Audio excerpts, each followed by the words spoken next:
Today's guest is a linguist, educator and poet. She is author of the book Words at the Threshold, What We Say When We're Nearing Death. Together with Dr Raymond Moody, she established the Final Words Project, which aimed to gather and understand the mysterious language at end of life. Please give a massive Koit welcome to Lisa Smartt. Hi Lisa, welcome to KoitCast. Great to be here. Thank you, Paul. It is an honour to have you. I've heard you on a lot of podcasts and a lot of radio shows, so it's a massive honour to me to have you here talking to me. So thank you for coming. Oh, it's great to be here. Thank you. Lush, thank you. Let's start with the old classic. Who are you? Where you're from? Go. Wow. I'm Lisa Smartt, and I am the author of a book called Words at the Threshold. And I'm also other things. I'm a book coach. I help other people write books. I love ideas. I did research in the last 10 years with Dr. Raymond Moody for something called the Final Words Project, and which looked at the final words of people and tried to categorize them and analyze them and see what patterns emerged. And I got to the Final Words Project in part because I went to school here in UC Berkeley. I'm in Berkeley, California, in the States. And I studied linguistics, and specifically cognitive linguistics, which looked at how does the mind work? How do we process language? And how does language reflect who we are, what our thoughts are, and just tracking the cognitive processes, because language reveals a lot. And my love for language at one time took me to being a reading specialist early on in my career, where I worked with primarily adults who had problems reading and writing, and to look at what was going on with people in terms of their processing language that got in the way of reading more fluidly and easily and writing more fluidly and easily. So kind of language has been my thing. I love words, but I also know that there's this whole realm of human experience that goes way beyond words also. And I've learned a lot about that in the last 10 years. Let's see. So am I leaving anything out that, well, just that this interest and love in language brought me to Final Words, because when I was 52, my father died, and in just a very brief 3-week period was his dying process, and I was with him throughout most of it. I'd go see him after work every day. And as a linguist and someone who loved language, I was intrigued by what I was hearing from my very skeptical atheist father. As he was dying, he started talking about angels in the room. He started speaking in these beautiful metaphors. I started talking about a place over there, the green world, all these things. I thought, that's my dad, who would have at one time, he used to roll his eyes at me any references I made to angels or anything like that. And so I was really intrigued. And again, because I had such a love and background of language, I was very finely tuned to the words coming out of his mouth. And I also knew as a linguist that there's no such thing as bad language. You know, grammarians say, that's a bad language. You don't say ain't, or you don't say that, right? The truth is language is a living organism. There's nothing, no language is bad. It's all intriguing. So there you go. That's it in a nutshell, is it? Welcome, Lisa. Okay, so let's break down some of your linguist stuff before we move into the Final Words Project in your book. As a linguist, do you have a favorite word? Wow. Oh my goodness. Was it wow? Was that the answer? Well, Steve Jobs, who was the founder of Apple Computers, the last 3 words he said or actually 6, but oh, wow. Oh, wow. Oh, wow. So obviously it was a meaningful word. Wow was a meaningful word to Steve Jobs. So I'll take it. I'll own it. Yeah. There are so many great words. I'm sorry I can't answer that. Don't worry. Word. I have a penchant for shenanigans. I think shenanigans is a fun word. Shenanigans is a great word. I love that word. Um, I agree. Also, being a linguist, does that make you amazing at Scrabble?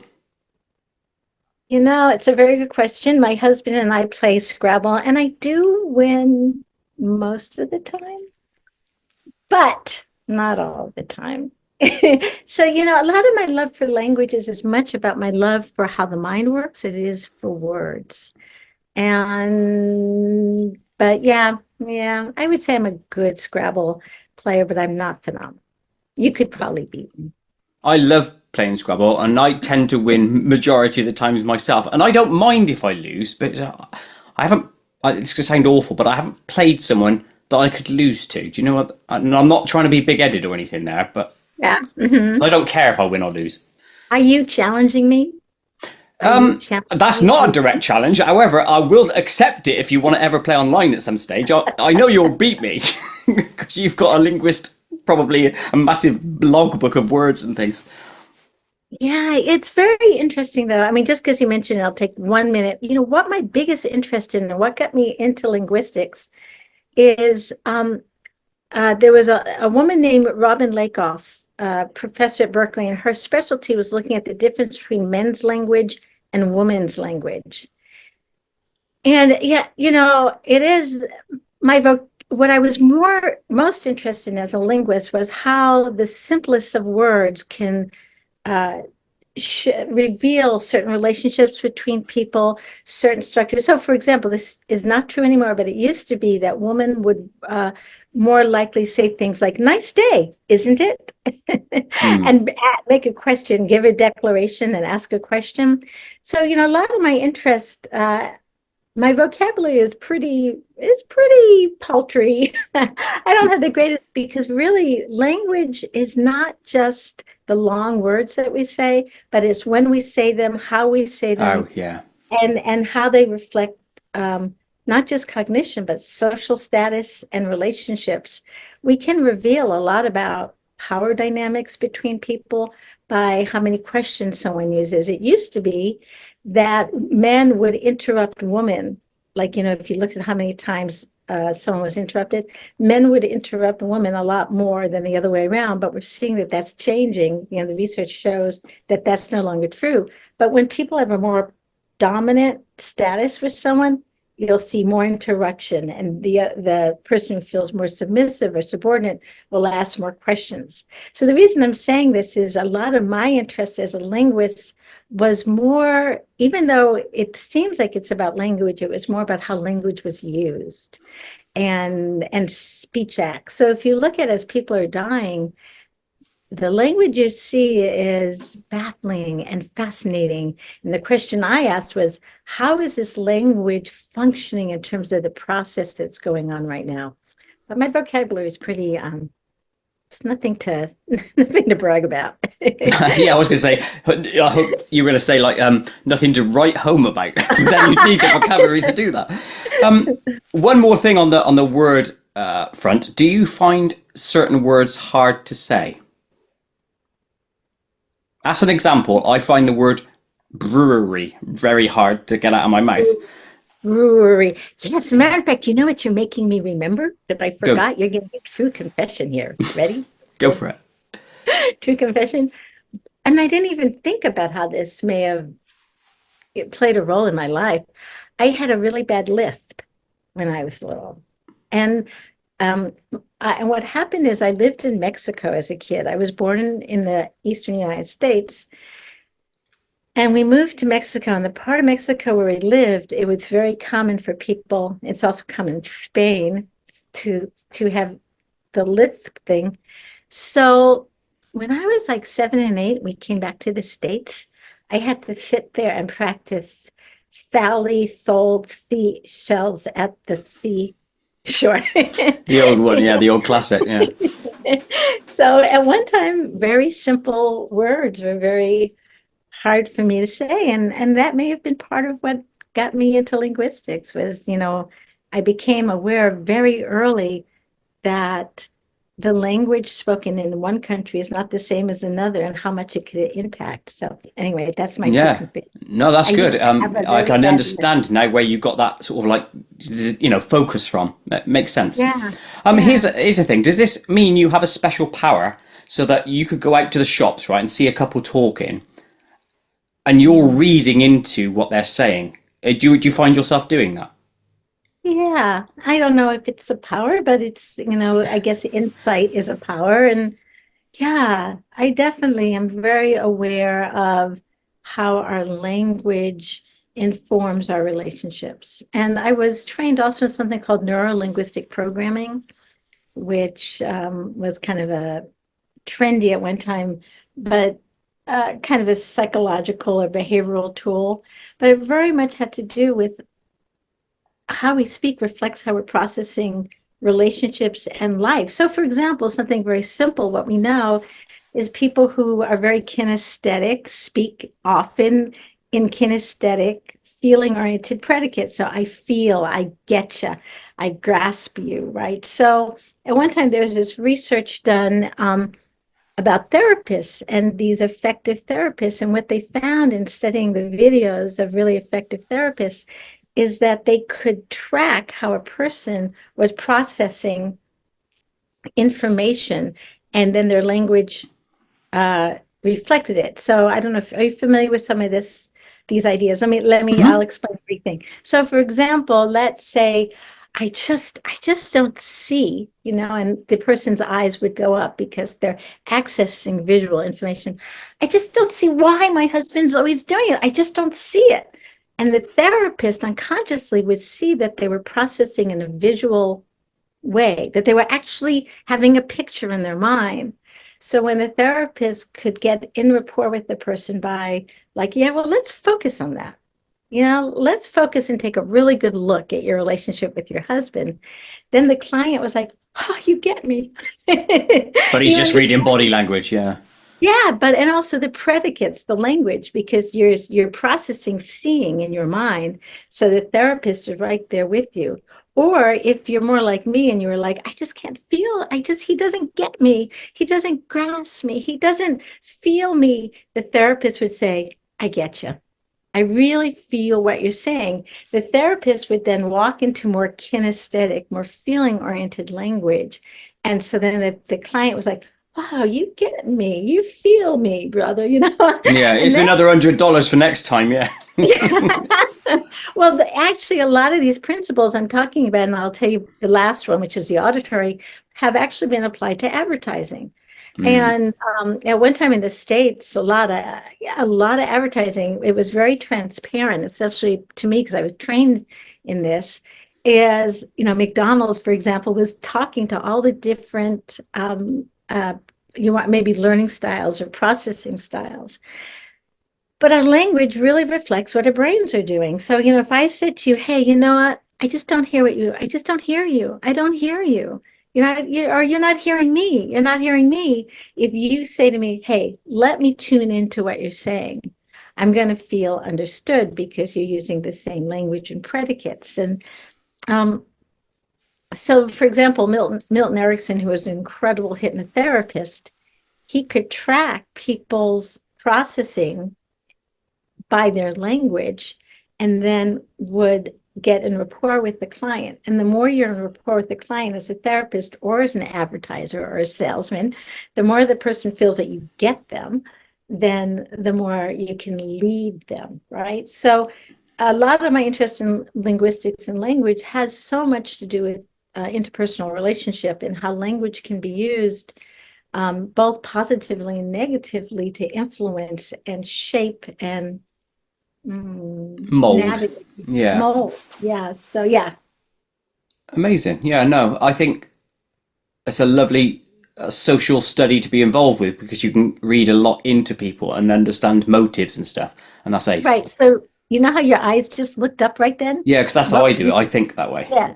Were you visualizing? Were you seeing something in your mind? I don't remember, Yeah. but I Yeah. do. I noticed when I've watched some of these recordings back that I will do this when I'm thinking. It tends to go up to the left.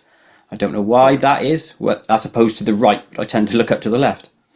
Well, they say that one direction, and people are a little different. One is for when we look up visual remembered information, like something we see will look one way, and the other way is visually conceiving, trying to create a picture of something or trying to remember something. So like if I were to say to someone, what are the towels you have hanging in your bathroom right now? They'll probably look up for visual remembered. Or they might go down and get a feeling. Oh yeah, let me see what those towels feel like. Oh, I remember they look like this. So your eyes and your language can track how your brain is working. So that's really powerful information. And so It that's is. the kind of cognitive linguistics or linguistics that interested me because I because it reveals so much about who we are. And I wanted to learn so I could be a better teacher and I could be better connected with people. But it's a powerful quote technology, learning how Oh, it people is. express and use the words. Here's a question for you then. Does Yeah, say I look up top left, right, and that means something, is right. that data stored in our brain top left? Do you Mm. know? Like if we look up, is it because that data of remembering or whatever is stored at the top part of the brain? I'm only throwing that out there. Yeah,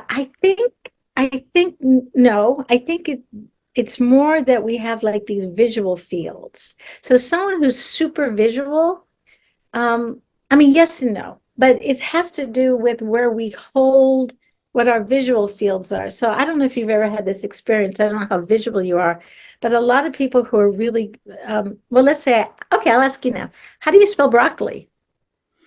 Brocoli. You seemed really confident about that. Yes. All right, so I'm not going to play you in Scrabble. No, I'm teasing. So, I'm so really now, good with vegetables, yeah. so did you see broccoli? No. How did you know you were right? If I were to ask you to bet on it, Because I know what the word looks like and I can see it as a word, not as the item. yeah. So where do you see that word, broccoli? Weirdly enough, on Scrabble tiles. Yeah. Okay. Great. So you saw it, right? You saw it in your eyes as you were I talking suppose, to yeah. me. Yeah. If anybody were watching, I don't mean to make you self-conscious, but you could see while you were talking. But right, the first time I asked you, you were like, your eyes were right here. And that's because it was very easily accessible. Like if I were to ask you to spell cat, you wouldn't even move your eyes because you don't have to access anything. But what about a word, I don't know, hierarchy? You might be a really good speller. How do you spell that? Hier. I Did know you I hear did it then. yourself? I saw it. Yeah, Yeah. yeah. So that, Archy. and you're not alone. Don't worry. We all do that. So when we are accessing visual information, that's where we go. We go up to get it. But some people who are super visual, they have several visual strategies. They may look here, they may look here. Someone who's super visual just has like this visual field that they can kind of put anywhere. But most of us have to look up to grab it. So anyway, this is the part of linguistics and language, because many times if I were a good therapist, if I were a therapist, um, You'd be loaded, um, yeah. I know, really, why did I make that career choice? No. Um, um, but I do this when I teach too. If I saw that you were looking up, I'll say, that's great, Paul. You see what I'm trying to say. Because you would be up there accessing visually. So I'd want you to feel understood and I'd want you to feel that I was with you. I like that. It's just Don't tell basically anybody no. I'm I not. I do won't that. tell anyone that there's a manipulation in the teacher pupil dynamic. Well, not. It's not manipulation, is it? It's just understanding and then using it to your advantage to help. So it's fine. Cool. We'll move on from linguistics, although I am going to save one question on it later on for you. So I'm going to circle that now. Uh-oh, I'm scared. It's not a You're dodgy not one gonna- in any way, shape, or form. In fact, you'll like it. Let's go into your new path, which was your, let's call it a paranormal journey. And it started with, unfortunately, the ending of your father's journey. Would you kindly describe what happened with him and then obviously how you got involved with that, if you can, and it's not too painful? Thank you. Yeah, no, it's been long enough and not painful at all based on Good, good. what happened. As I said, my dad had kind of routine prostate cancer, but they over radiated him. There was the hospital made a big mistake, which led to a really, really bad infection. And it was actually the infection that killed him over a 3-week period. And as soon as he knew he was very sick, he wanted to just come home. He didn't want to die in hospital, and we all completely agreed with that. So we brought him home, and the very first night he was home, he got up and from bed, he was shaky, but he got up and he walked out the front door in his underwear, not a characteristic Sure. action of my father. And it was January and it was cold and it was late. And he walked down the stairs and then my mother was in another bedroom. They slept in separate bedrooms at that time because he was so ill. And so he walked up a major street near his house, and the police right away were notified and got him and brought him to the hospital. And they said, "What are you doing?" He said, I'm going to the big art show. I'm bringing boxes for my wife's art show." And they're like, this dude's crazy. And they brought him back to the hospital. But and at the time, I made a note of that. And what I came to learn later in my research is the announcing a big event like that that's connected in some way to your own personal life is very oftentimes, can be an indication of imminent death. So anyway, they brought him back home again, and that was the first turning point where I thought, this is weird. This is not my father. He was a PhD psychologist, articulate, clear-headed, this wasn't him. And then as the weeks went on and I was there with him, I just tracked all the bizarre things he said. And one of the things he said is, "Lisa, there are angels in the room. There are angels in the room." And right before he died, he said, "They tell me enough, enough, enough. It's time to go." In 3 days, I think it was 3 days left, 3 days left. And indeed, 3 days later, he passed on. So there was this very kind of mythical, paranormal. There's so many more details, which, I'll share with you as you ask Sure. me about, and I'm sure. But just there was this very mythical.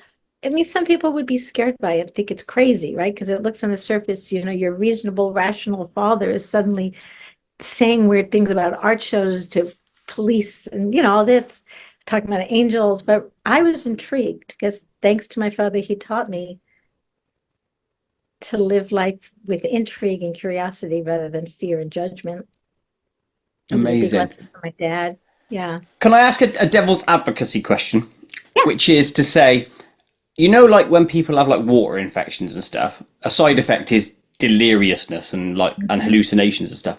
Now did mention infection. Now that was a few weeks prior, was it? And so obviously that was cleared up, and therefore that wasn't the root cause of any things. Yes. Yeah, cool.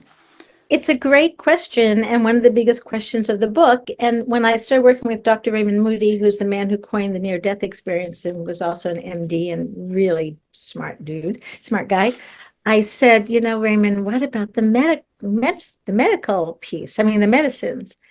And what he said is, let's see what patterns emerge over and over again, because what you'll start to see, this is true with near-death experiences. For example, with near-death experiences, no matter the diagnosis or the meds that they're on, they still have the same universal experiences. So Raymond said, let's see, just track the language. I mean, this was later on, but Yeah. track the language. And if we're seeing the same patterns, because everybody has all sorts of meds, but if you're seeing the same patterns of language, there are patterns, despite what the meds are, the illness. So I took Raymond's word for that. But in the beginning with my father, when it first happened, I didn't know what to make of it. I didn't know how to interpret it. But it was only later as I started finding patterns, I'm like, well, if someone's on this med or if they're on that med, and they're having the exact types of language and metaphors emerging, then maybe they are universals, maybe, right? Perhaps. So that's kind of the approach to that. But while my father was doing this stuff, I had made no conclusions about anything yet. I was just drawing the language and I was intrigued because I felt that as my father was speaking, I was entering another realm and I was intrigued by what that realm was, but I didn't know yet. Okay. What sparked the need to write his words down? Well, I'm a linguist and partly from the time I was really young, just because of who I am. If there was something I didn't understand, I would open up my journal and write it down. Ah, okay. No, And that's when I cool. was trained at Berkeley, UC Berkeley as a linguist, you just l- experience comes through language, experience comes through words. So it was also a way to manage my fear and my grief. So when my dad was saying all this weird stuff, I was like, the part of me that's analytical, I was like, oh my God, this is fascinating. And I just started writing it down out of curiosity. And Was it maybe, almost straight away, by the way, that you wrote it down? Or did you miss like a week of stuff or oh, yeah, anything? yeah. No, I definitely, well, that night, the very first night he walked out the front door, I made a note of that because that was like, something is going on here. Hmm. And in the beginning, maybe the first few days or the first week, because he was only home 3 weeks, he died very quickly. So in the beginning, maybe it was just a little bit, but as it went on, I wrote down more and more because I was like, something fascinating is going on here. Like I noticed he was saying things like, Lisa, there's so much so in sorrow.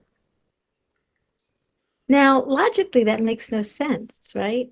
There's so much so in sorrow. But when I looked at that sentence, it's kind of amazing because sorrow has an SO in it. And Hmm. so it was like, and it's like, it's so hard to say goodbye to one another. He started saying sentences like that.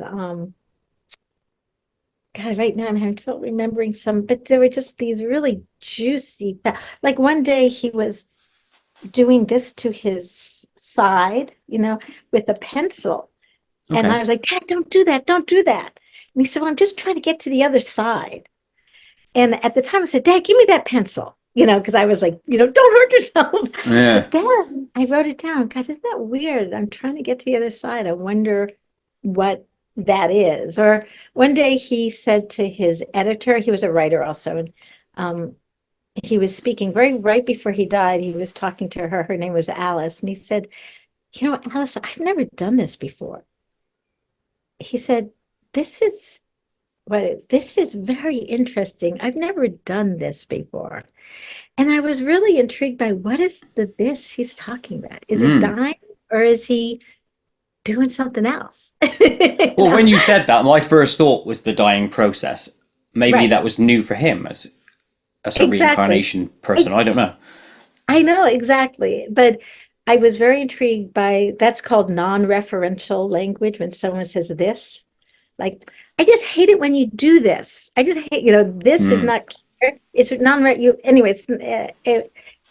So I was curious what the this was. I was just curious what the this was. Yeah, the dying process, but it was interesting to me. Why didn't he say I've never died before? Yeah, I can understand that because that's specific, and the this is intriguing, isn't that ambiguous? Did you ask him what the this was? No, and I wish I did. One of them things, isn't it? That's hindsight for you, unfortunately. You know that the phrase "there's so much so in sorrow."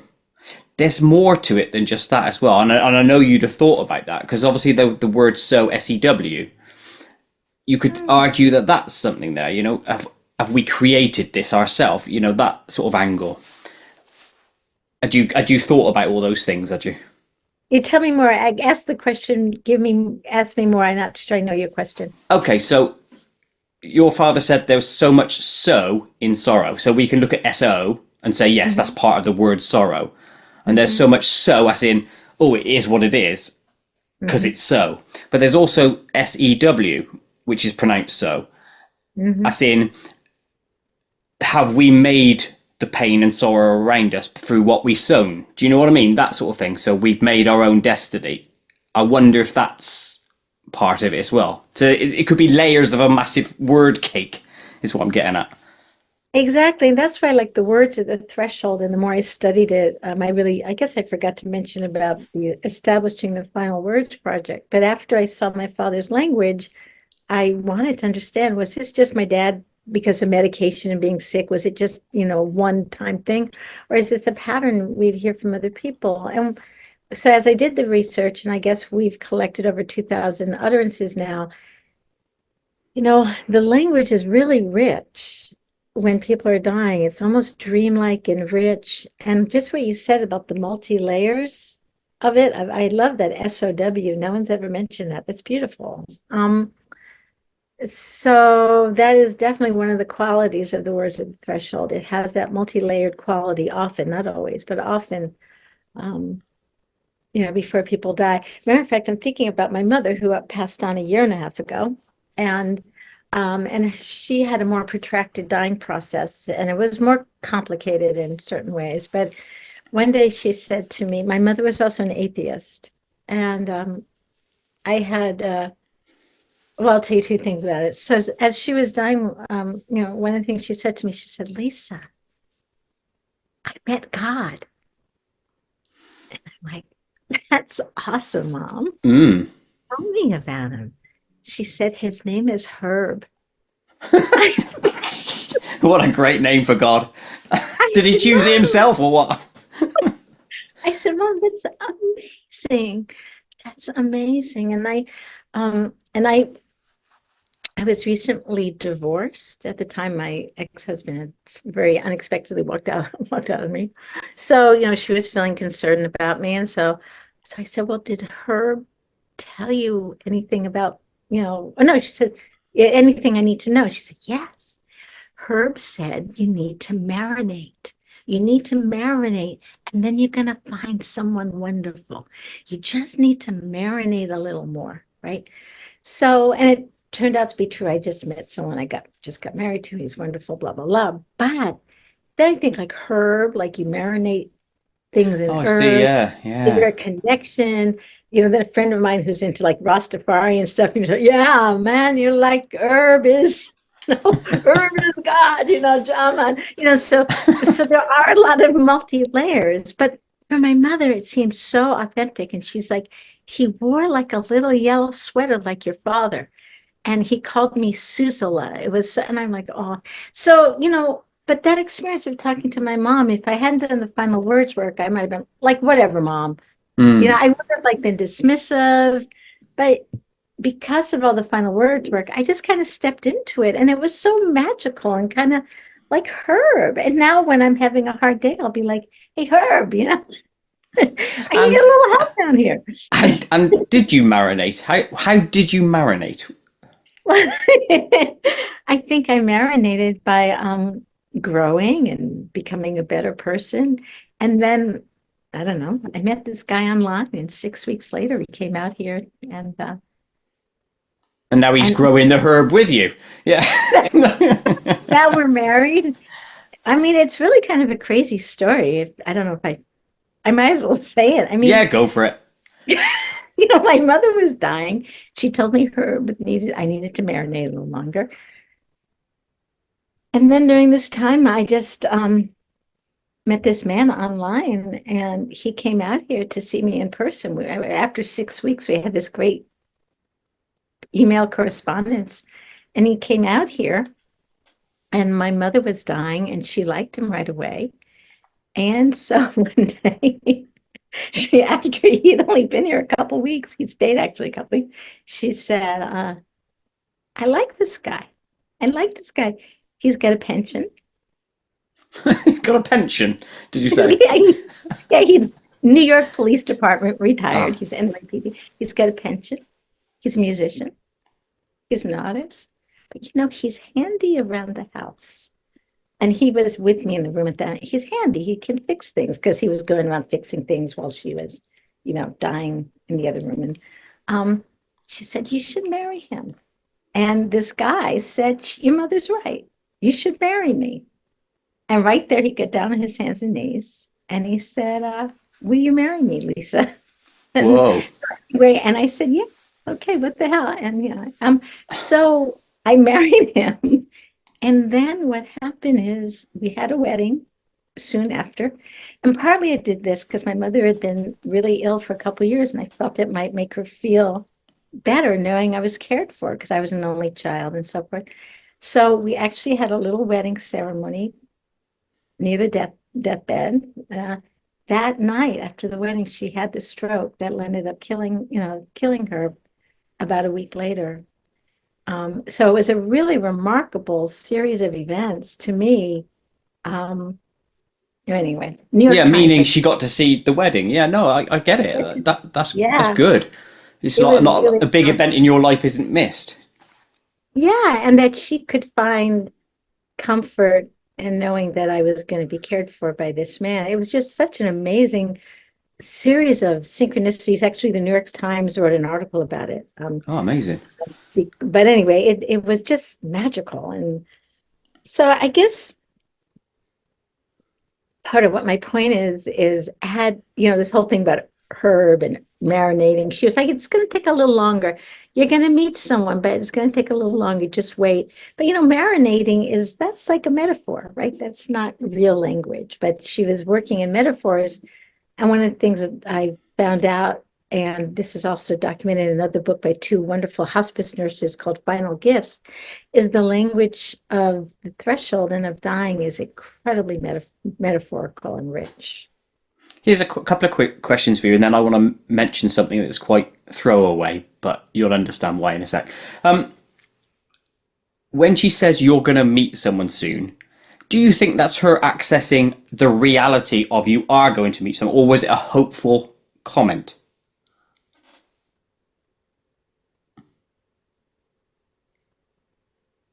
Wow. I wonder if the two things coexist, if in some ways our hopes and our wishes can somehow manifest Create if it. Mm. created. It's a really good question. I mean, I do feel that there is some kind of destiny. I mean, one of the final words that I had was it was a minister who, so the Final Words Project, we collected all these final words from people from different sources, from hospices and families and ministers and so forth. And so this one minister shared he had a patient, or I'm sorry, a congregant who is 21 and was dying, and he was there for the final rites. And the person said something like, I can't remember the exact quote, but it was something like, I chose 21 years this time. It was something of, and the minister was like, the way this person spoke to him, it made him believe for the first time that we might have past lives, that we may, sort of choose our lives and then create them and live them. And, I've gotten to feel more and more like that as I've done this work and hear people's stories. So, maybe my mom was connected to what I call the field, right? This big, massive field of knowing and information that goes back. Um, or maybe it was just a nice mother's wish Well, that, exactly. Yeah. It reminds me of something my brother said to me just before I met my girlfriend. And he was training to become a medium, right? So it's the same thing, which is he said there's someone just around the corner from you. Now, was that him accessing that side of things, or was it just a hopeful, nicely brotherly thing to say because I was upset? Probably I didn't have a girlfriend at the time or something. Do you know what I mean? yeah. Yeah, very similar. And here's the throwaway thing. If you ever seen in the movies, right, whenever somebody called Herb is mentioned, it's always tends to be an older lady going, "Hey, Herb!" Yeah, you're that. I don't know. That was in my head constantly every time you were saying Herb. Hey, Herb! I don't know why. Is she of My Italian mother, descent, your mum? no, Oh, okay. Sounded like a New Yorker Italian descent then. but not yet New York or Jewish, she's Ah, there her. you So go. very close, very close. Sorry about that, but I had to get it in. I've been promising to myself, right, when I have these random thoughts that I bring them out into the open because I always later I say to Tiff, I wish I'd have said that. Even though I might come across stupid to someone, I'm doing it for my personality. Do you know what I mean? I agree. I agree. Be true to type. Yeah, true to weirdness and randomness, which is what I am. Okay, so let's hit to the next question. Initially, you said you were intrigued. Was there an element of scared to your thoughts about what your dad was saying, or was it always just intellectual and intelligent intrigue and fascination? Well, like that time when he had the pencil, like that, I was Yeah. scared he was going to hurt himself. But um, I mean, I think I was very early on. He said to me, Lisa, you were right about the angels, because I always sort of had a little bit of this woo-woo thing, right? So he said, Lisa, maybe very early on, he said, Lisa, you were right about the angels. And he pointed up to the ceiling and like he was seeing them. And that somehow there was something that was going on with my father, my mother too, um, that gave me comfort. And I was very lucky because not everyone is like this. So I'm not going to sugarcoat it. But with both of my parents, they died with very little discomfort. My mother, it took a long time, but she knew she wanted to pass on. She had a really wonderful life, and she was 86. But my mother said, I feel like I'm jumping around, so bear with me. But my That's mother okay. said, as she was dying, everybody was like, Susan, you're still pretty with us cognitively. Why don't you try to go back to life? And one day she said to me, Lisa, she was an artist. My mother was an artist. And she said, when I would do an piece of art, I would work on it and work on it.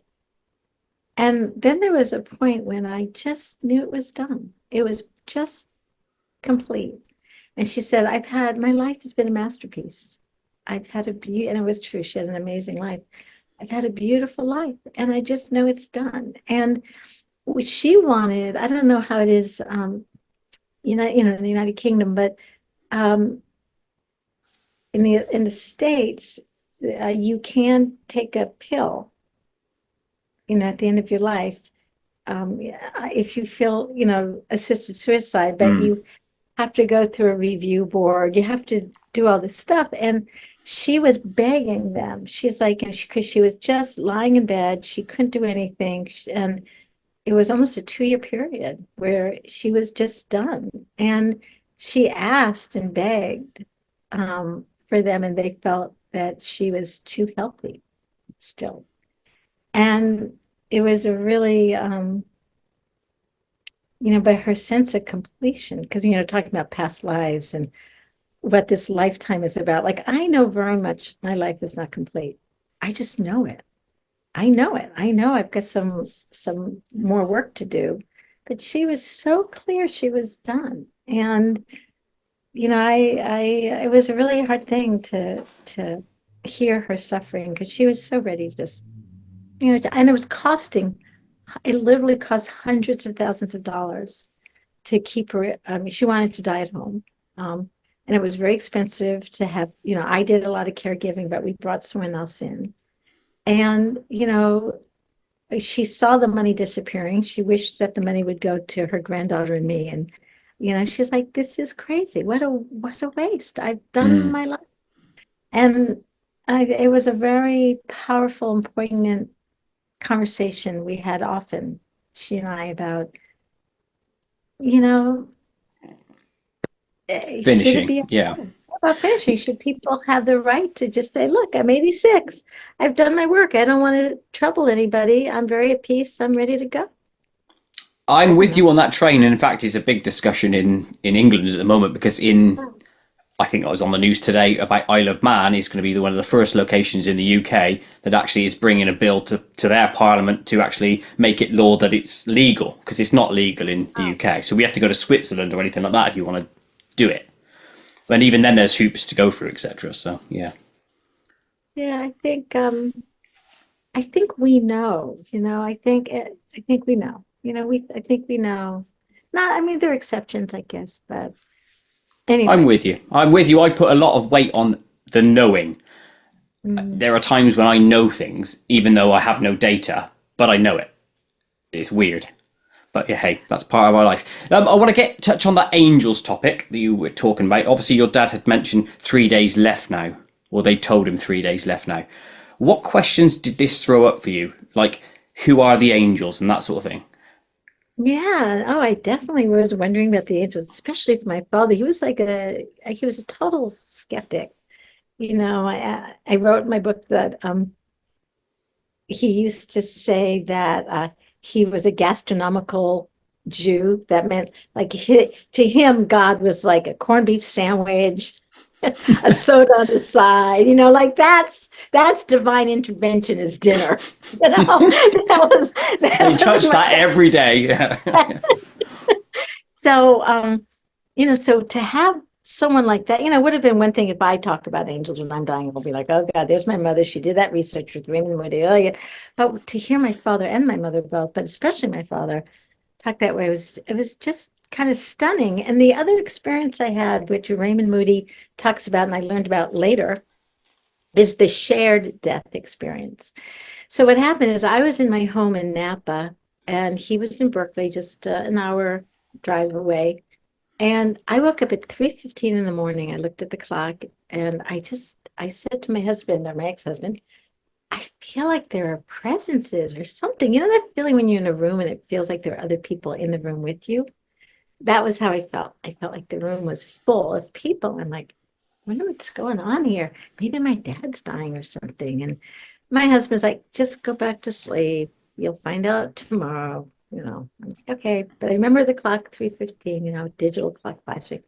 So I went to work, and then after work, as every day, I went to go visit my father. And I said to my mom, hey, like, how's dad?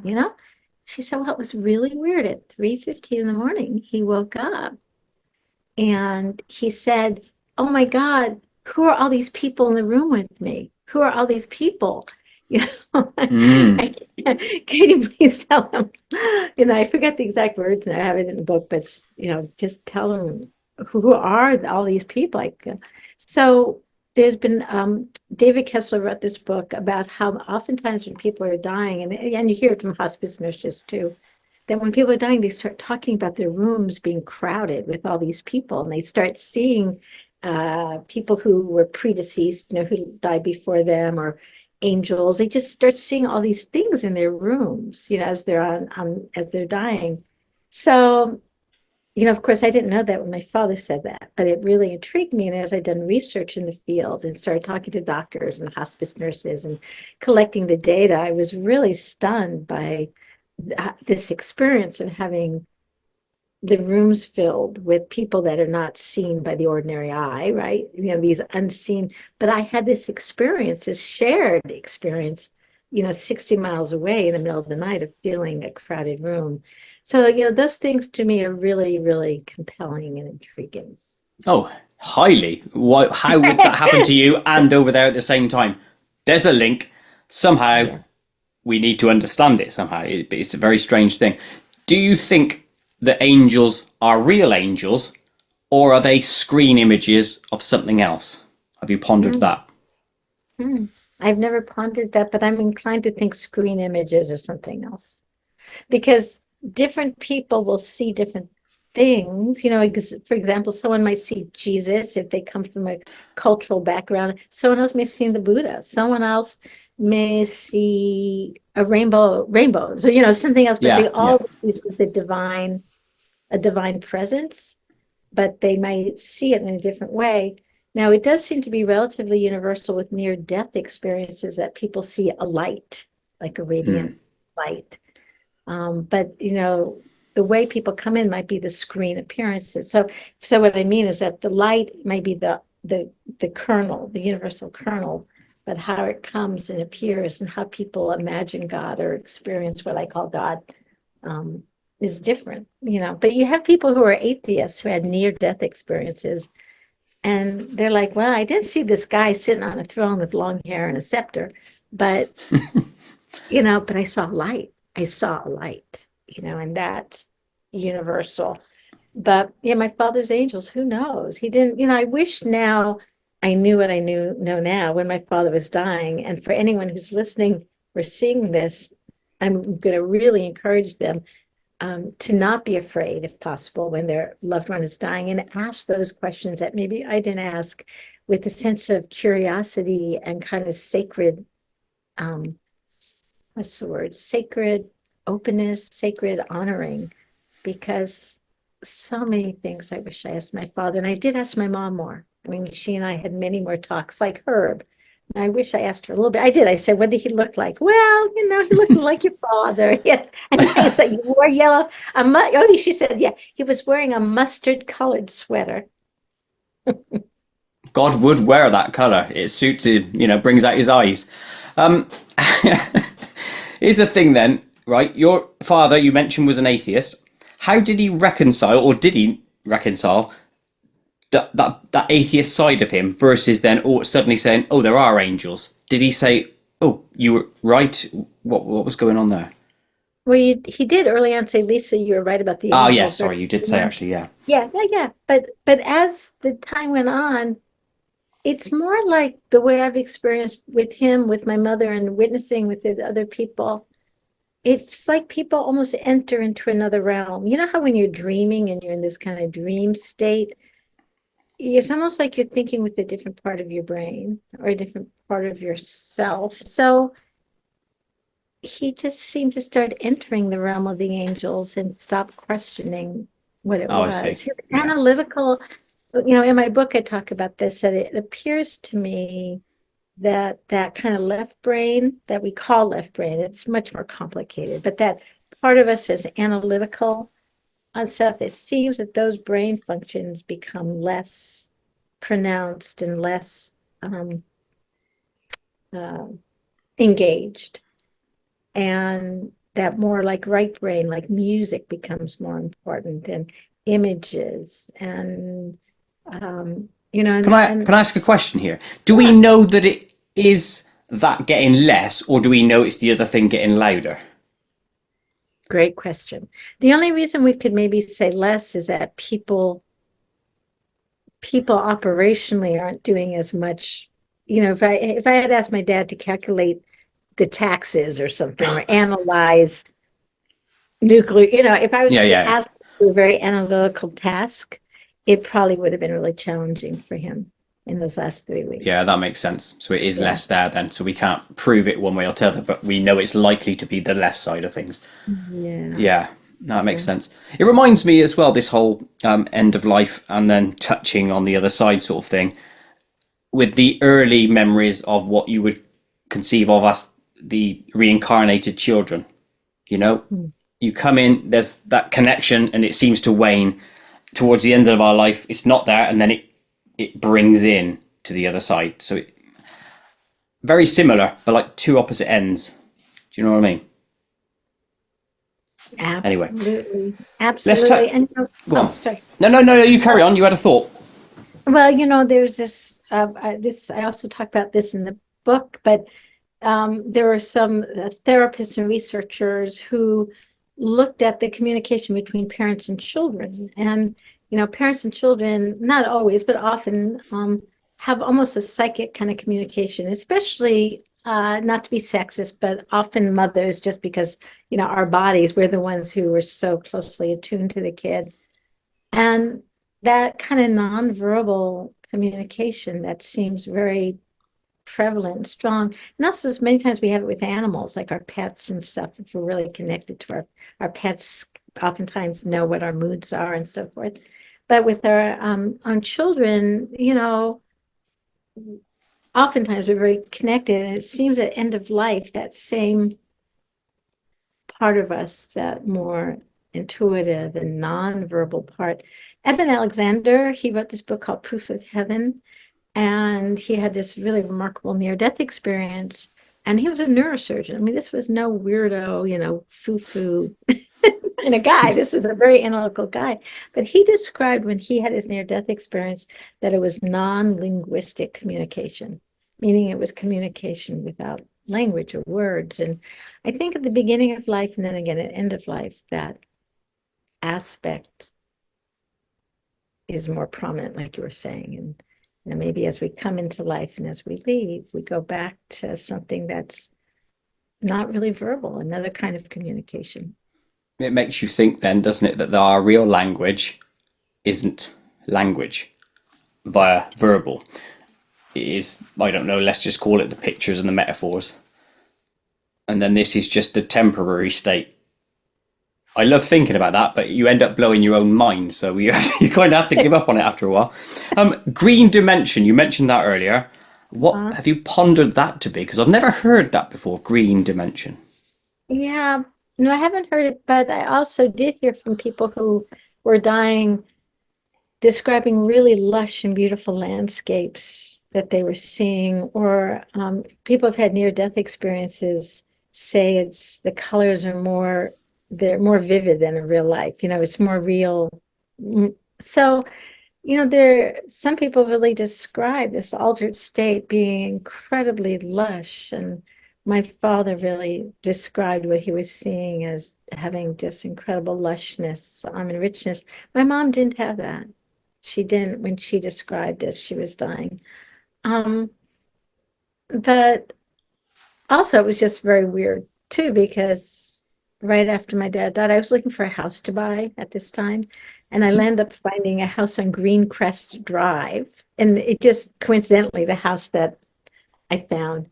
So, that was like another kind of synchronicity, like with my mother too, talking about marinating and finding, and then this guy shows up in my life. But what do you think the green dimension is? What does that elicit for you?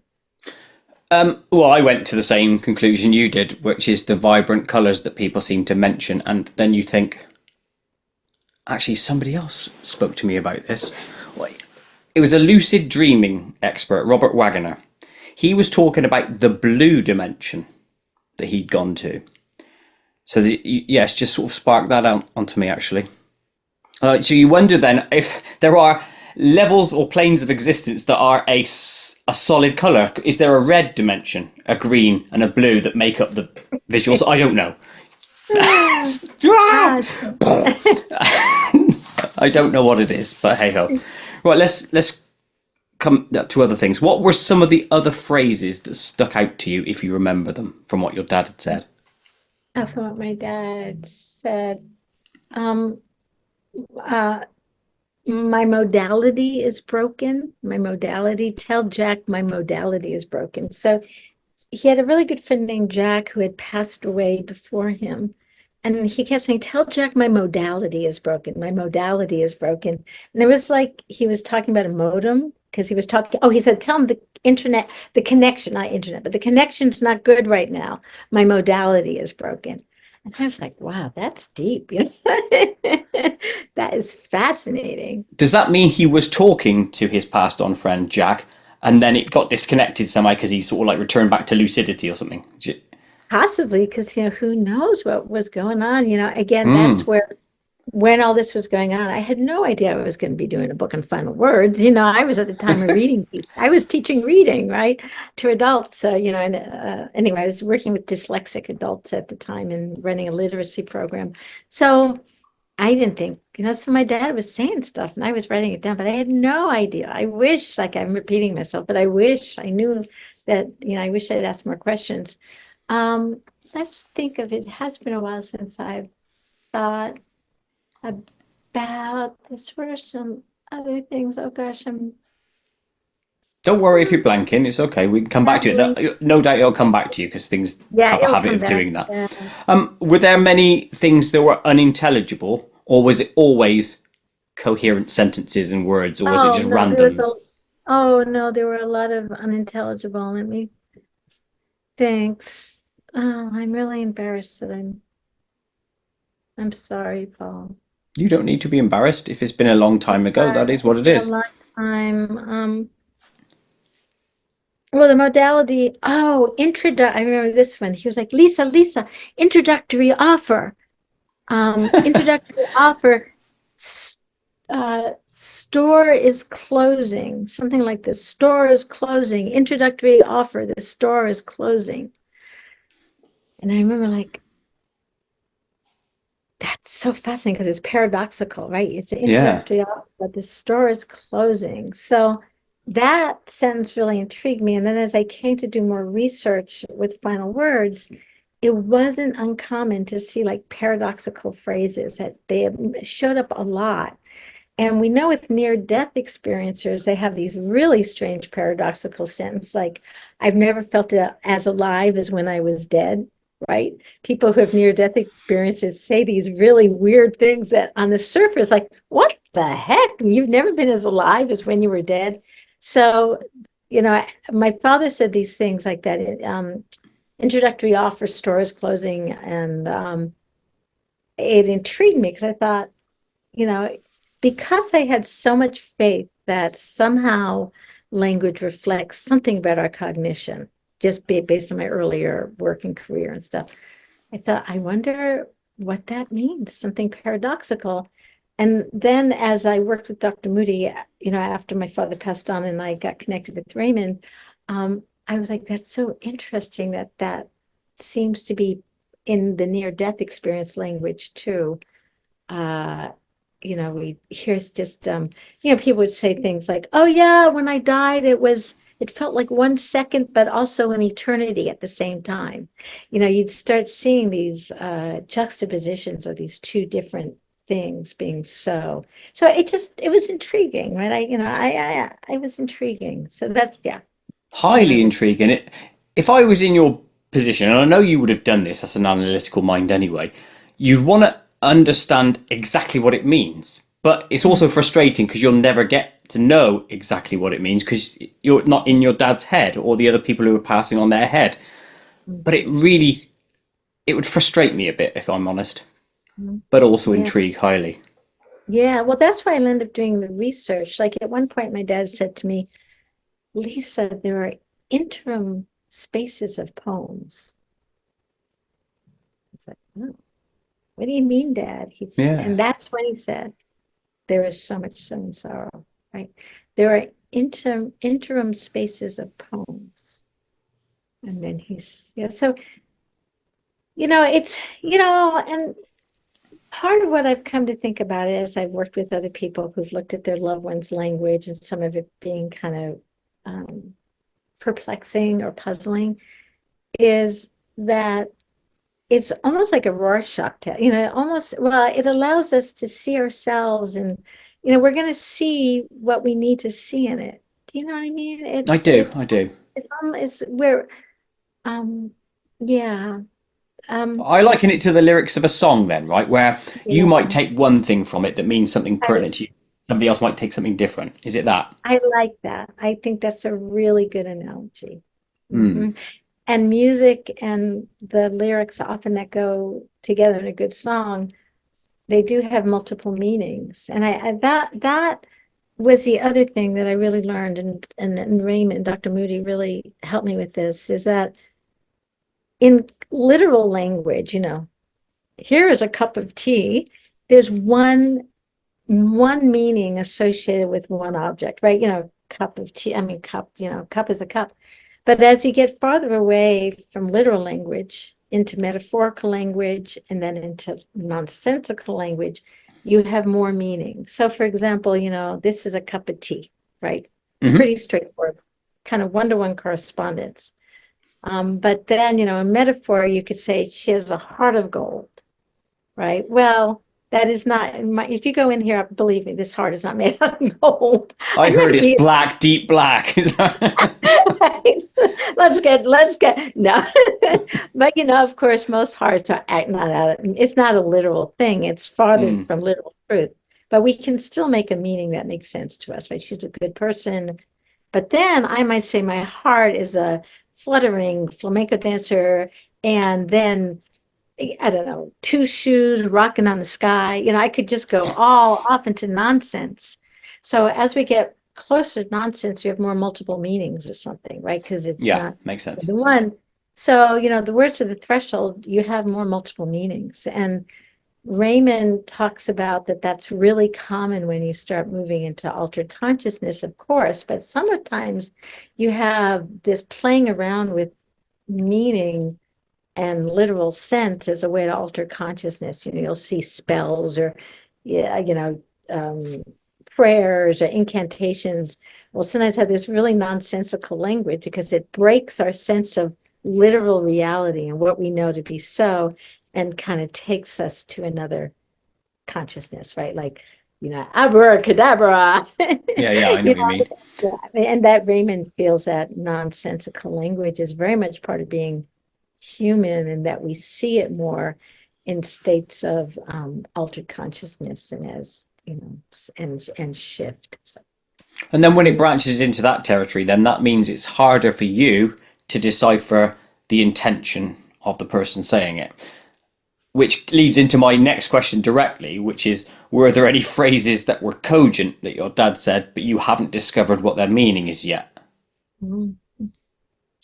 Well, he said the angels say 3 days left. I mean, that's very clear. Or, going back to this is very interesting.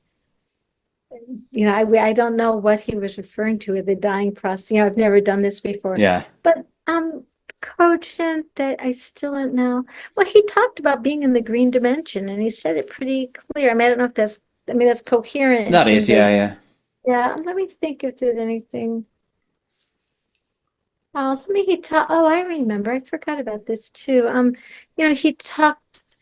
Uh, he talked a lot about different, and this is common. Right before he died, he had something called the Sunset Day, and a lot of times before people die, they can be living in this realm I'm talking about that's very not coherent to us, right? Or might seem like imagination or they're delirious and so forth.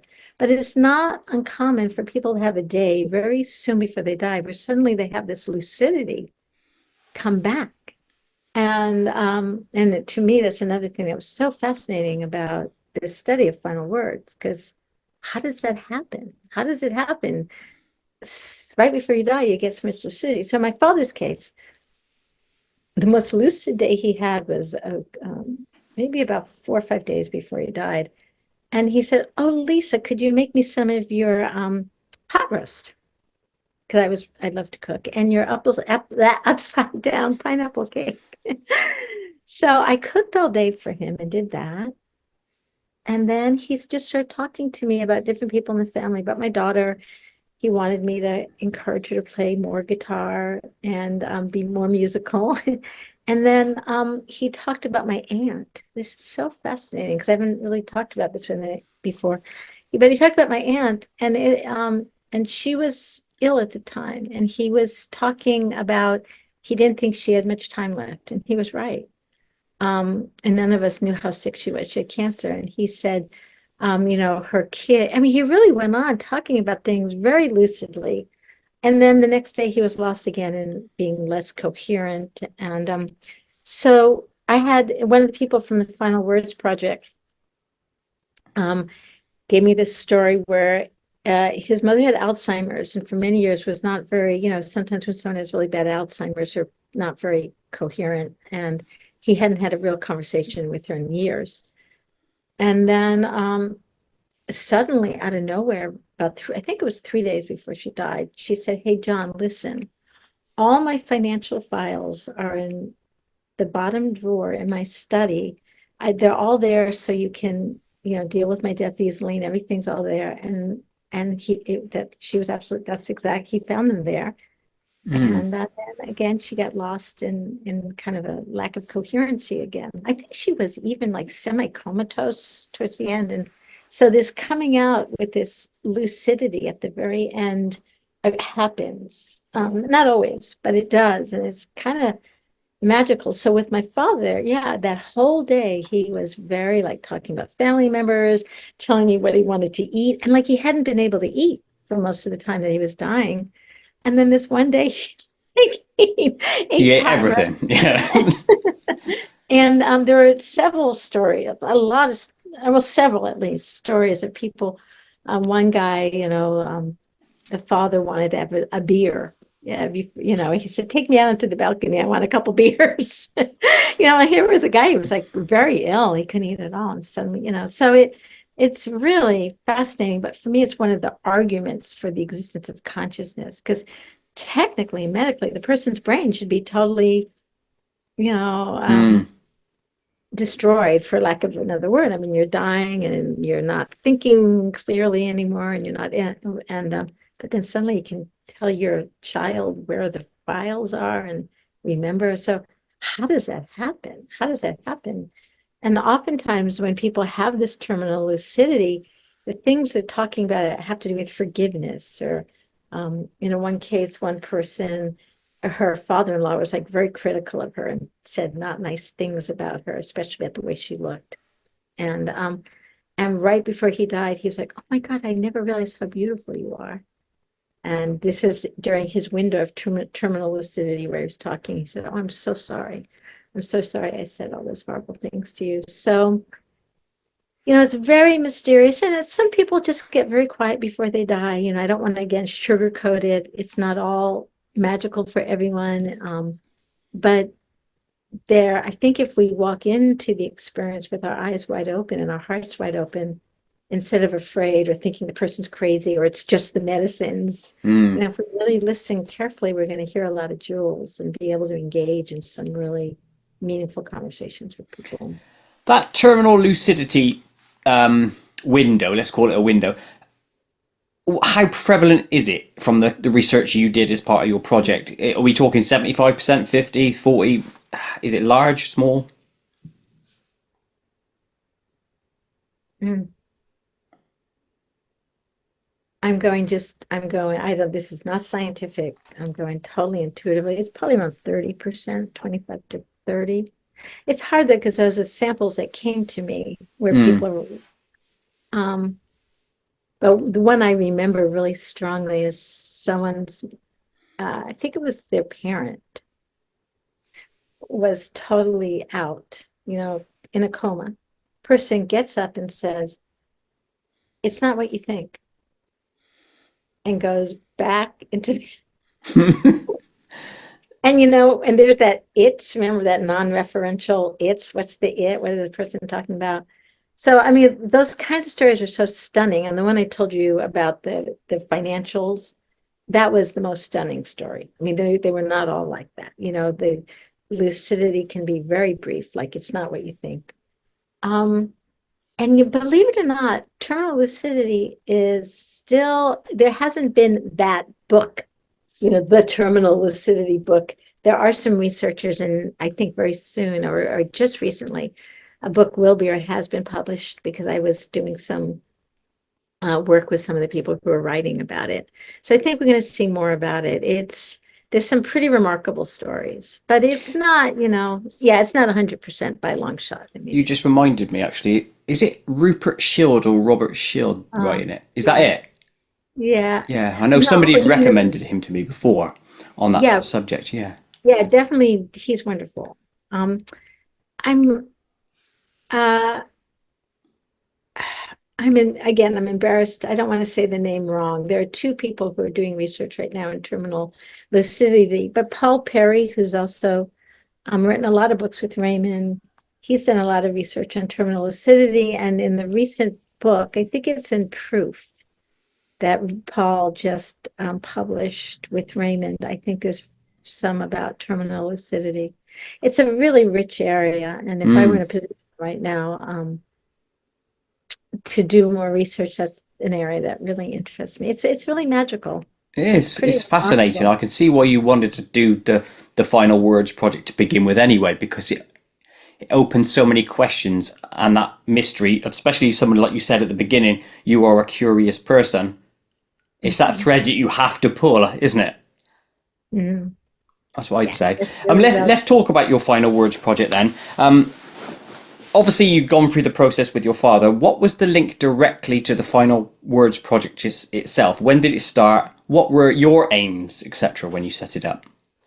Well, I was sort of, after my dad died, I became kind of obsessed with what I saw as a linguist and as a daughter and everything. And I was just really curious, besides being grief stricken. So I was in Berkeley. I graduated from UC Berkeley. So I was right up the street. I went right to the linguistics department, right as soon after my dad died. And I said, I want, where's the research about people's final words? I want to do some reading about it. And one of my old profs, even after all these years, was still there. And I said, and he said, he kind of looked at me like, ew.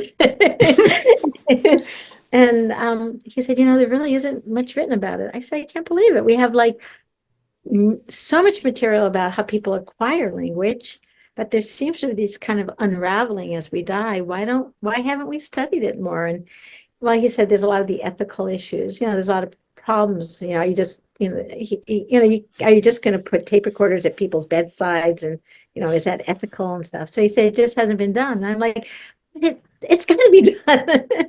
And so I read everything I could about death, things that happen at end of life. And that brought me to Raymond Moody, because of course he wrote a lot about near-death experiences and so forth. And synchronistically, my mother was at Temple, and one of her friends said, "How's Lisa doing?" After her, Morton, that was my dad's name, died. So she's doing okay, but she's gotten kind of obsessed with final words. She's like really been reading all these books. And, so he said, "Well, I'm going to be teaching a class with Dr. Raymond Moody, and maybe she'll want to come out with me to Alabama and take the class and meet him." And so it turned out I got my tax refund almost soon after, and I bought a ticket, and I took this week-long seminar with Raymond Moody, who again is the father of the near-death and shared death experience. And the fourth day into the seminar, he started talking about final words, and he was looking for a linguist to work with him on research into final words. I thought, holy camole. Did you go, me? I did. I did. And there was only 15 of us. It was a small seminar in Alabama where Raymond was living at the time. And it just, again, I think part of what's happened to me since I started this work and with my father's dying, I started feeling more and more like there's kind of magic in the universe. And when we fall, I don't want to sound too woo-woo, but don't you want to me? Follow our hearts. Yeah, and our deep curiosity, I think doors can really open for us. So Raymond and I just had this kind of instant connection. And gosh, that was in May. And by December, I flew out to see him in Alabama and started doing work with him. And then I totally relocated. I was living in California. And God bless my dear, dear daughter, because she was barely 18, and she said, "Mom, follow your passion. I can take care of myself out here in California," which she did. And my husband and I flew out we actually landed in Georgia, close to where Raymond was, and I began doing this work with Raymond, and it was some of the most magical years of my life. Dr. Raymond Moody is a remarkable human being. And so we just started gathering data with interviews, and it was hard. There was a lot of resistance. People like, "Ooh, why do you want to do that?" And understandably, hospice is very private. It doesn't want people, and it's such a sacred time, end of life. And so it was kind of hard for me to find, in the beginning, it was a challenge to know how to collect the data. But what we ended up doing is inviting people to just have a journal at the bedside, like a log at the bedside of the person they loved. And so different family members could just write things down. And also, they could decide, it's not rigorous research, because there are things people didn't submit, very personal stuff that people maybe didn't give to the Final Words Project. Having a tape recorder at the bedside of people at the time was just not considered ethical and wasn't appropriate. Though more recently, there's been videotapes of people as they're dying with their consent and so forth. So it's getting more, the field's getting more open. But at the time, I just asked people to keep journals next to their loved ones' beds and write down. I talked to hospice nurses. I have a website where people can submit their stories. And most of them, I don't think, maybe there've been a couple that felt like BS to me. That There's always going to be some, isn't there? Yeah. There's always going to be some. So I've gotten a pretty good sniffer, and Raymond's got like a super good sniffer. He's been researching near-death experiences. He's almost 80, I think, and he's been researching this since he was in his 20s. So he's a very good feeling for, when people are. So, but we have a fair amount of data. There's a lot of data now I haven't even gone through, just because my personal life has been really challenging with illness in the family and so forth. So it's just been a really remarkable remarkable 10 years. And I went from being someone who, you know, I did like the idea, oh, my angels are helping me, you know. I was a little woo-woo, but I was still mostly analytical. And, you know, there's a difference between thinking something might be true and then really feeling it in your gut and being navigated, you know, letting your life be guided by deep intuition and trust. And I feel like in the 10 years I worked with Raymond, a very deep level of faith and trust in what exists beyond this plane has really sunk in. I've had a very, well, I'm going to say it. I'm just saying everything. You know, my mother died at the same time that my mother was dying. My beautiful, at the time, 28-year-old daughter got COVID and and she's still bedridden. It's been a year Oh, and a got a half. long COVID, is it that one? She got long COVID, but she can't toilet herself. I mean, we're Oh, whoa. talking seriously ill. Oh, Um, and, you know, here upstairs, my daughter was bedridden. Downstairs, my mother was dying. And I was going between the two rooms, caring for them. And, I mean, with help too. I didn't do it yeah. all alone. But I really feel if I hadn't done the work that I've done for the last 10 years, I would have been completely devastated. Um, and you know, and then this man appears like kind of out of nowhere, like an angel, who just came into my life and was here to help me. And now we're married, and he's a wonderful, amazing man. So, you know, I couldn't have navigated all of this, I think, without some of the deep faith and belief that's about we each have our own soul purpose, you know, all those things that come from believing that something beyond us exists. But how can you make sense of, you know, my daughter had a full scholarship to UC Berkeley. She was, you know, at one time a competitive figure skater, incredibly vital person, and this crazy illness gets her and she's suddenly completely bedridden. How do you make sense of that if you don't have some faith that there's a sense of destiny and we each have karma? And, you know, not to say I've had a lot of days where I've been really pissed off. Mm. What the F is going on, Herb? But you have, you know, Bloody Herb. but you have to just have faith that we're here for some bigger reason. And my daughter is getting better now. It's Good. slow, but she is, and I have complete faith she's going to recover. I do not have a moment of doubt now. At one time I did. So, you know, you just do the work, but that's why I haven't been doing as much research because I've been very, you know, I've had a lot to do at You a lot on home. your plate, yeah. Is a couple of questions for you. The synchronicities that seem to be following you in your life, that presumably follow all of us, it's just recognizing the signs. Do you believe, I know you mentioned fate a moment ago, that we are constantly being nudged onto a path that is right for us? And so, two questions branching out of that. Were you always going to meet Dr. Raymond Moody? Just how you got there might have been slightly different. And do you feel at home doing this work? Hmm. Um, yeah, you know, Raymond and I both at the same time were like, oh, there you are. Because I helped Raymond write two books that he always wanted help. He's had this great co-author, Paul Perry, who's a brilliant author, best-selling author. Um, but there were two books that Paul wasn't that interested in working on with Raymond.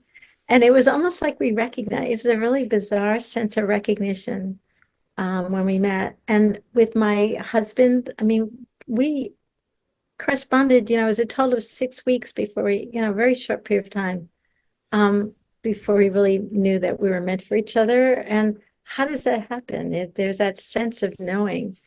Um, That's it. there really is, you know, so I do believe in it. Not only that, he was born in the same hospital my mother was born in. Like, how do you make sense of this stuff?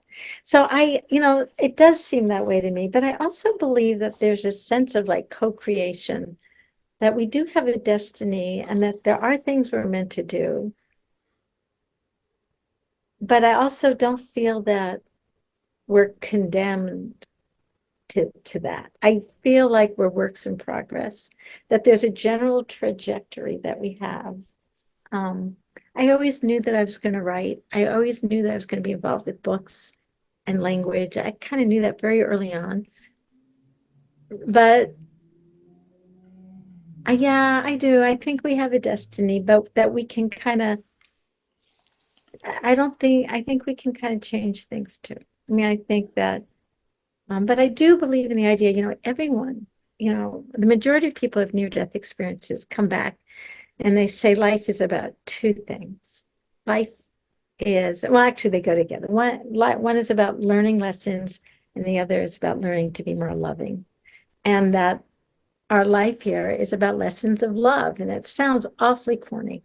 And, it sure sounds easy, right? Lessons of love, like that's lovely. Thank you. But when you have a daughter who needs 24/7 care, and you really have to learn what it means, lessons of love, you know what I'm saying? So, Mm.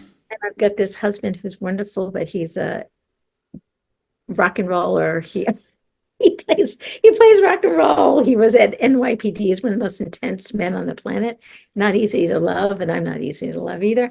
So it's one thing to say lessons of love, but to actually have to show up and learn them, right? So I think what I'm trying to say is we have these lessons in our life, and in theory, they're wonderful. But when you actually, have to get your boots on the ground and do them, it's a lot harder.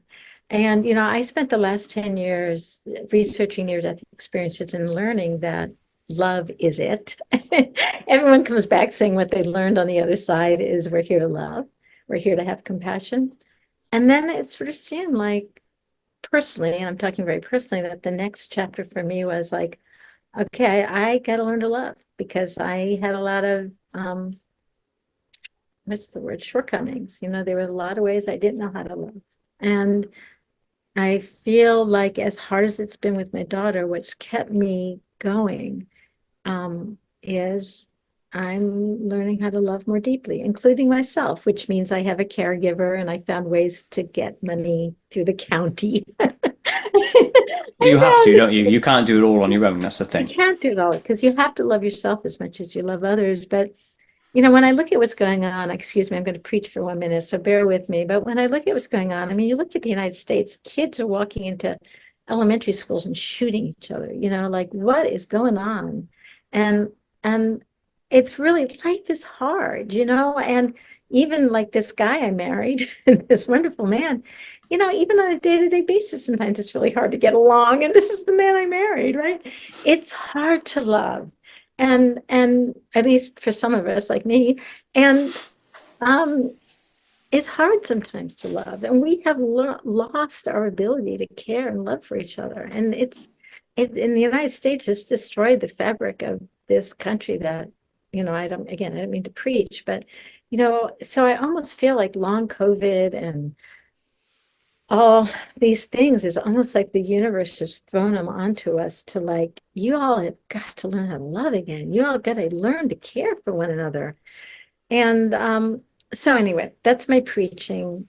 But that is what we learned from the near-death experience, that, one of the parts of the near-death experience is something called the life review, right? So what Yes. happens is, and what happens in that life review is you go through your life, but from the point of view of other people.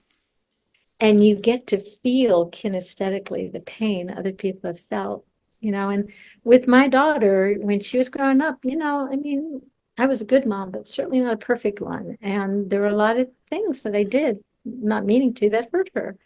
And, she and I are talking a lot about undoing some of the damage that I may have done as a mother, just like my mother did this beautiful thing with me as she was dying.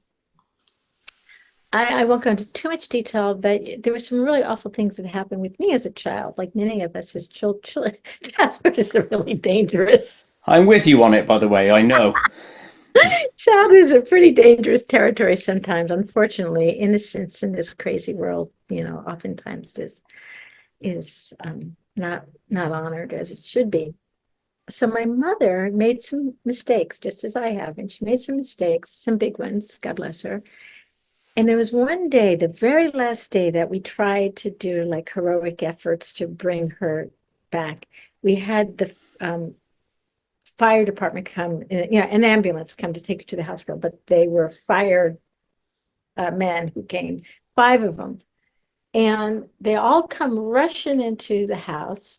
And my mother said, and she loved firemen. She loved a handsome man. So she kind of got up and, oh, fireman. And then they're all around her and they're getting ready to put her on the stretcher. Her very last time that we tried to bring her to the hospital, very last time. And before we just gave up and put her in hospice at home. So at one point, they're all holding her and bringing her up. And then she goes, stop. Stop. They all stopped. She said, I owe my daughter a public apology. And these firemen are like, she said, I wasn't the best mother. And I want her to know that I am very sorry. And I want you all to be witness. And one of the firemen, who was just amazing, took her hand and put it on mine before they took her out to the hospital. And it was just like, she was able, before she died, to do that and say that. And it healed so much and made such a difference. So with my daughter, she's not on her deathbed, thank God, but I'm not on my deathbed, but we're able to do that kind of healing while she's very much alive and while I'm very much alive. So, that's what this life is about, I think, and it's just not easy. One other story I'll share and then I'll hush. Yeah, no, go for it. This is all good stuff. This is all my thing about that one story I love from Raymond. He was talking about someone who he interviewed about near-death experiences. And this guy was talking about the light and all the love he discovered in heaven, how wonderful it was. And then, like, once he was recovered after several months, and he was back in his car in Los Angeles, which has a lot of freeways, and he was driving, and then someone honked at him, and he turned around and gave him the finger. And he was saying to Raymond, it's like, when I was in heaven, it all seemed so easy. But once I was back in the LA freeway, and someone tried to cut me off, it was really hard to remember about love. So, I kind of feel like, personally, that's where I see the next chapter of my life is like, on very practical terms, how can I just get along with myself and other people, and how can I, just be a part of a movement, to allow more of that to happen in very practical ways, because love is not a wussy force. No, it's not. Here's the thing, right, though. You've had transformative experiences which have opened up your mind and your eyes to the greater picture, or the bigger picture, as we call it. What about the myriad of people, and it's probably the vast majority, who are in such a day-to-day grind with their own life that they cannot zoom out to see the bigger picture and know exactly what you said to be true? How do the very few of us push humanity forward so that the whole of humanity improves? Because at the moment, it just seems like you, not me, because I've not gone through this experience. Well, I have my own, but not to your extent. You're just drops in an ocean. Mm-hmm. Does that make sense? I'm not trying to be negative on it. I'm just trying to work out, how does it evolve to something bigger? Mm-hmm. I think it's a great question. And, I think in small acts, in small ways and large ways, I'm trying to, I don't want to say things that will betray people's confidences, but there are so many ways to connect with people. There's so many ways to connect with people, and it just begins with connecting one step at a time. For me, coming through Words at the Threshold and inviting people not to be as afraid of the language of end of life or of dying is one invitation. But on a day-to-day basis, just how can we, it sounds so corny, but how can we be kind to one another? There's more I want to say, but I want to protect confidences. Let me think how I can do this.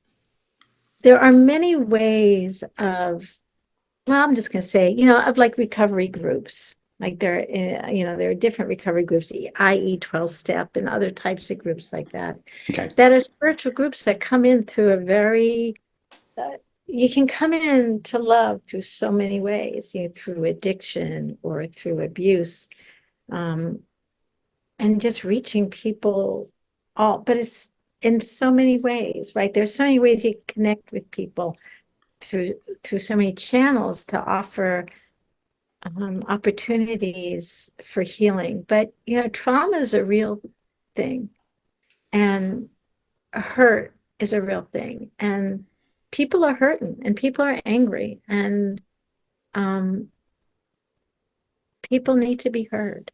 I mean, I think partly in the States, what's going on is there were a lot of people who felt like they weren't being heard, and they're fighting to be heard, and people need to be heard. And that goes back to my love for language and the power of the word. I mean, I'm by no means a Bible thumping type of person, anything like that. But it says in the beginning there was the word, right? So I mean, words are very, very, very powerful. So hearing each other, small acts of kindness, and owning our own stuff, because we're all not perfect, and knowing that. So I don't Speak know. for yourself, Lisa. Come on. I'm not. I know I'm not. None of us are. And Yeah. I find for me, and I don't know how this applies to you or the wider people in general, is that admitting that is the first step. Knowing that everyone isn't perfect and knowing you're not perfect is such a hard bridge to cross, but I like it. Mhm. Because It when you is. realise we're all basically, I'm not going to say nothing because that sounds awful, but we're nowhere near perfect in any way, shape, or form, are we? None of us. That means there's so much room for growth. Knowing that, and that's what I like. I like that too, and I like humility. I mean, I like, Yes, um, yeah. I mean, yeah, staying humble is really important, and I do, and I'm not preaching again, but I mean, every morning I just wake up and I say, you know, I have to try. I just turn over my heart, my life, and say, I mean, I don't mean to sound, but I do. I just pray and I say, I trust the lessons before me, and I'm going to do everything I can to humbly learn what the universe, some people call God. I don't know what it is, but the universe sends me. Because I mean, I feel like, my job as human being, as hard as it is, and it is hard, but to just show up and see what the lessons are trying to teach me. Because, like in the situation where I had my mother and daughter bedridden at the same time, and I ate a lot of cookies to get through. But beyond eating a lot of cookies, I had to just say, I had to trust that there were lessons in it and just surrender, or I just would have been completely miserable. I think partly why my marriage was able to happen is, I just kept my heart open and kept my sense of wonder. My mother, whenever she would sign an email, would sign it, "Stay amazed." And I really love that. And I love that aspect that my mother had about staying amazed. So I try to stay amazed about what's going on, even the hard stuff, and have faith. I have deep faith now that I didn't have before I did this research. And, I just invite people, read books and be in conversation and look for signs, because the signs are there. they're everywhere. They're everywhere. Everywhere. Apart from 3 or 4 in the morning when somebody rings your doorbell, which what happened to us a few days ago. What is that a sign of? A weirdo out in the street, or is that a ghost or something trying to get our attention? What is it? Who knows? Mhm. Back to your project. I was quite surprised that you said about the journal by the bed, but it makes sense because in my mind, I had a picture of you sat in a rocking chair taking notes, and I knew that clearly couldn't be the case because you couldn't be at all the people's bedsides. Why did I Yeah. have that in my mind? Because you think I'm omniscient. I'm all powerful and That's everywhere. what it is, and you are, aren't you? What They call me person? her. Yeah, that's true. Her. What person near death that you spoke to? In fact, did you speak to anyone under the project? Were you ever at someone's bedside that wasn't your father's? Very few. Yeah. Okay. Because there was, well, here's the story that I share often, but, um, my grandmother, when she was dying, I was at her bedside and and we knew she was very close. And my maternal grandmother, I was very close to her. She said, Lisa, you're my favorite. Um, you're the firstborn of all the grandchildren. We both love chocolate. We both studied linguistics. We're both a little curvy. You're always, I just have to tell you, you're my favorite. And I'm like, oh God, Grandma. She said, well, I just wanted you to know. And I'm like, thank you. And so, it was the last time I said goodbye to her. And about 6 months later, I was walking with my other cousins, and my beautiful cousin, Rosie, said, you know what? I'm kind of embarrassed to say this, but Grandma told me I was her favorite. And I said, really? And guess what? She told every single one of my other cousins, which was part of what made her wonderful. That's what made her a great grandmother, is that she made all of us feel like her favorite. But had that kind of information been gathered like through a tape recorder or through my sitting there and taking notes, it would have been so wrong, because as a dying person, she should have had the right to say whatever the hell she wanted on her Yeah. deathbed. And I remember I had my other grandmother told me, oh, Grandma, forgive me. No, she told me, Lisa, I've got a secret to tell you. And I'm like, what is it, Grandma? And I was thinking maybe, what did she? Some great secret, right? She said, you can't tell anybody this. And I'm like, okay. She said, my eyes, I had them done. She said, I had plastic surgery, but no one knows. So for her, that was such a big secret, and it was so precious. So early on too, I got this information from people who are really experienced researchers and so forth, that you want to give families and people the opportunity to say the things they want to say. And if I was sitting there in a rocking chair taking, I was thinking like, who the hell is that person? And also logistically, it was just easier because it was hard to get people at first to get involved. And in part because some people didn't even want to write down their loved ones' words. It was too painful to hear, Daddy's not making sense. He's talking about modalities. I don't want to, like it's really scary, because many of us really, really think that the language that comes out of our mouths is the full reality. And even though I'm a linguist, and even though I love language, and even though language tracks what's going on in our minds often, there's also, I believe, a reality, as we have spoken about before, that's one step even more essential, that is not words, right? And so, or not what we think of as literal language, right? The biggest thing I've learned as a linguist from all this work is that language matters, but it's not the last stop. No, of course. It's just a slice of the pie, isn't it? Just a slice of the pie. My husband, he's one of these people, and there are lots of them. He's not a word guy. He's a musician. He worked for NYPD.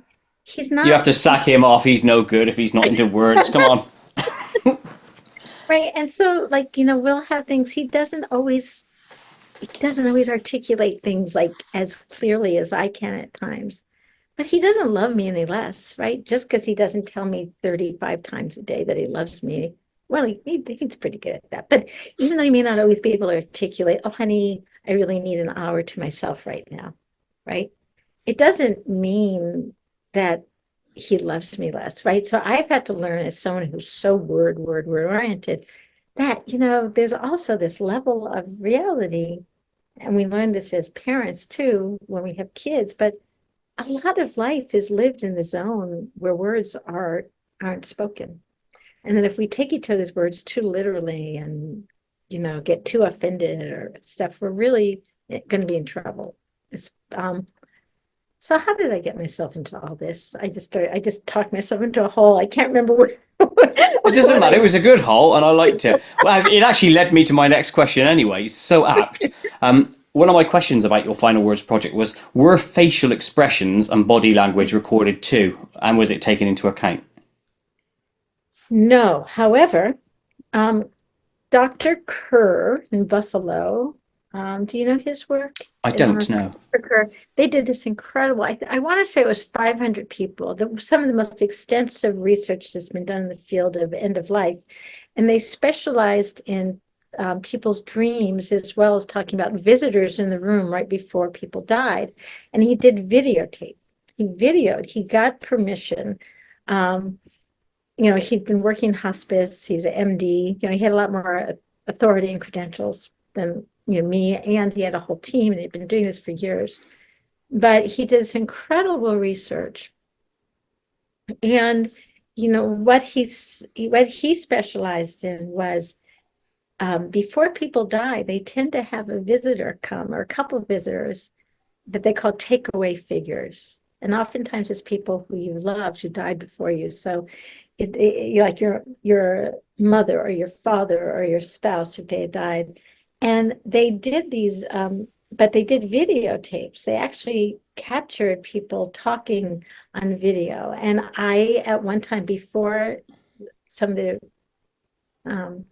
my mother, my daughter getting sick, I was gonna possibly be involved with their team to look at those videos. And it's one of the small regrets I have that I haven't been able to do professionally. But I imagine because they have all this really amazing video, that there's going to be more and more work. But they came out with some incredible journal articles, and he does a TED Talk, Christopher Kerr, that's fantastic about Oh, the I'll look that dying. up then. Yeah, look him up. He's just a wonderful human being, and his whole team, um, a really great research, top of the line researchers. And yeah, definitely everyone should check those out. And about the dreams of the dying, what they saw, and also their experiences of having visitors. And it was a very high percentage. I want to say it was like 72% of people in the research study talked about a takeaway figure, someone coming into the room to take them to the other Escorting side. them, is that what it is? Escort them, either coming in their dreams or coming into the room. I hope I have the research is close to that. I might be a little off, but close to that. But it's great research, and Yeah, it does everyone. sound it. I do like the idea of the video part because then you can see the like. I imagine what I'm searching for is the awe in people's faces. That's Yes, it. And it like, I don't know. it's Are you a there. Star Trek fan? Yeah, yeah. In Star Trek Generations, when Shatner dies, well, Kirk dies, he goes, Oh, yeah, "Oh my," and then he's yeah. clearly looking at something. Like that's the true awe in the universe, not what he's seen in the galaxy, but that's the real awe. That, Beautiful. Yeah, that's yeah. for that. Yeah, totally. And you do. I mean, I've heard, especially Raymond's talked a lot about it because he's seen more of it than I have. But people really do start. They do look up. I mean, looking up is a very common thing, and that sense of awe. Yeah, Yeah, yeah, yeah. no, that's very real. Oh wow, oh wow, oh wow. Yes, Yeah, yeah, where way we back. started at the conversation. That's right, exactly. Full Yeah. circle. Your book then, Words at the Threshold. To you wrote that to offer what I've read is an early summation of the investigation. How long did it take you to write that book, and how well was it received? Hmm. Um, let's see, I started the research in 2012 and started working with Raymond then, end of 2012, and the book was published in 2017. So I guess it was, you know, 4 to 5 years, but it wasn't, there were breaks in between as I was trying to Yeah, get things sure. going. And the book's been well received. I've done well. Yeah. And Oh, I was good. very blessed because Atlantic magazine did a really lovely feature article, or not a feature, but a prominent article about the book, and it really helped get the word out. And the person who wrote the article, I believe his last name is Erard, Michael Erard. He's an incredible linguist, top of the line, PhD. I'm only a master's level, basically. But he is writing a book that's coming out this year called think first words, final words, or something like that. And so I'm really excited to see how he's going to build. And he was kind of in the Atlantic, he was very critical, I should say, or very questioned a lot of my more kind of paranormal conclusions. So it'll be really fun for me to see what he writes and how he writes it. Yeah, Very where he goes with it. Yeah, that's right. where he goes, super respectful, um, you know, in his conversations with me, but a really rigorous, more academically oriented linguist. So his book is going to be really, I'm excited about it. Um, so I feel like my book's been well received. My publisher's been happy with, it's done well. It's Good done on well. It you. hasn't been a New York Times bestseller, but it's done quite well. And the Atlantic article helped. Um, so yeah, it's just been an incredible honor. It's been, 7 years and I'm sitting here talking with you about it. Yeah. So the book keeps, people keep buying it and I keep getting emails from people asking questions. And I mean, what I'm really happy about is that it's many people have told me it's helped them with their process with their loved ones as they were dying to make them less afraid, and help them make some connections they may not have been made and be able to say goodbye in ways that were more beautiful and meaningful. And if my book has helped people heal any kind of ruptures in their relationships or to deepen their sense of something bigger existing to give us more faith. If my book has done any of those things, I'd be very happy. I'd Well, be very, clearly it has done because you've had the feedback to say so. So ultimately, your book is the gift that keeps on giving, is it not? I hope so. And Yeah, that's I think what I think these sort of books are key for that because they have a lasting effect. And I suppose that question I asked you earlier about what can we do to help improve the overall humanity maybe is those each. I'm going to call yours a small project. I don't mean it disrespectfully, but it is a drop in the it ocean. is. It's a drop. Yeah, It's those things that maybe snowball to become the big thing. Who knows? I think so. I think so. And I'm assuming, I might be wrong, but I'm assuming you're a little younger than I am. I'm coming up 50. Oh, well, you're not that much. All my grey hairs are at the back. No, they're at the sides here. Just yeah, Yeah, I well, have got them.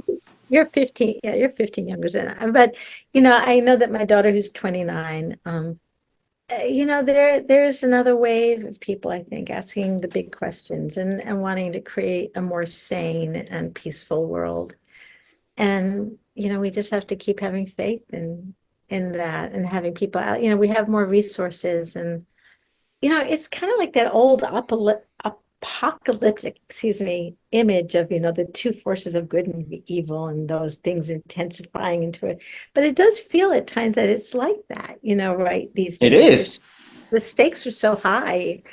And I know my dear daughter feels it. And so, we just we just have to be on the good side Yes, together. fight that good fight.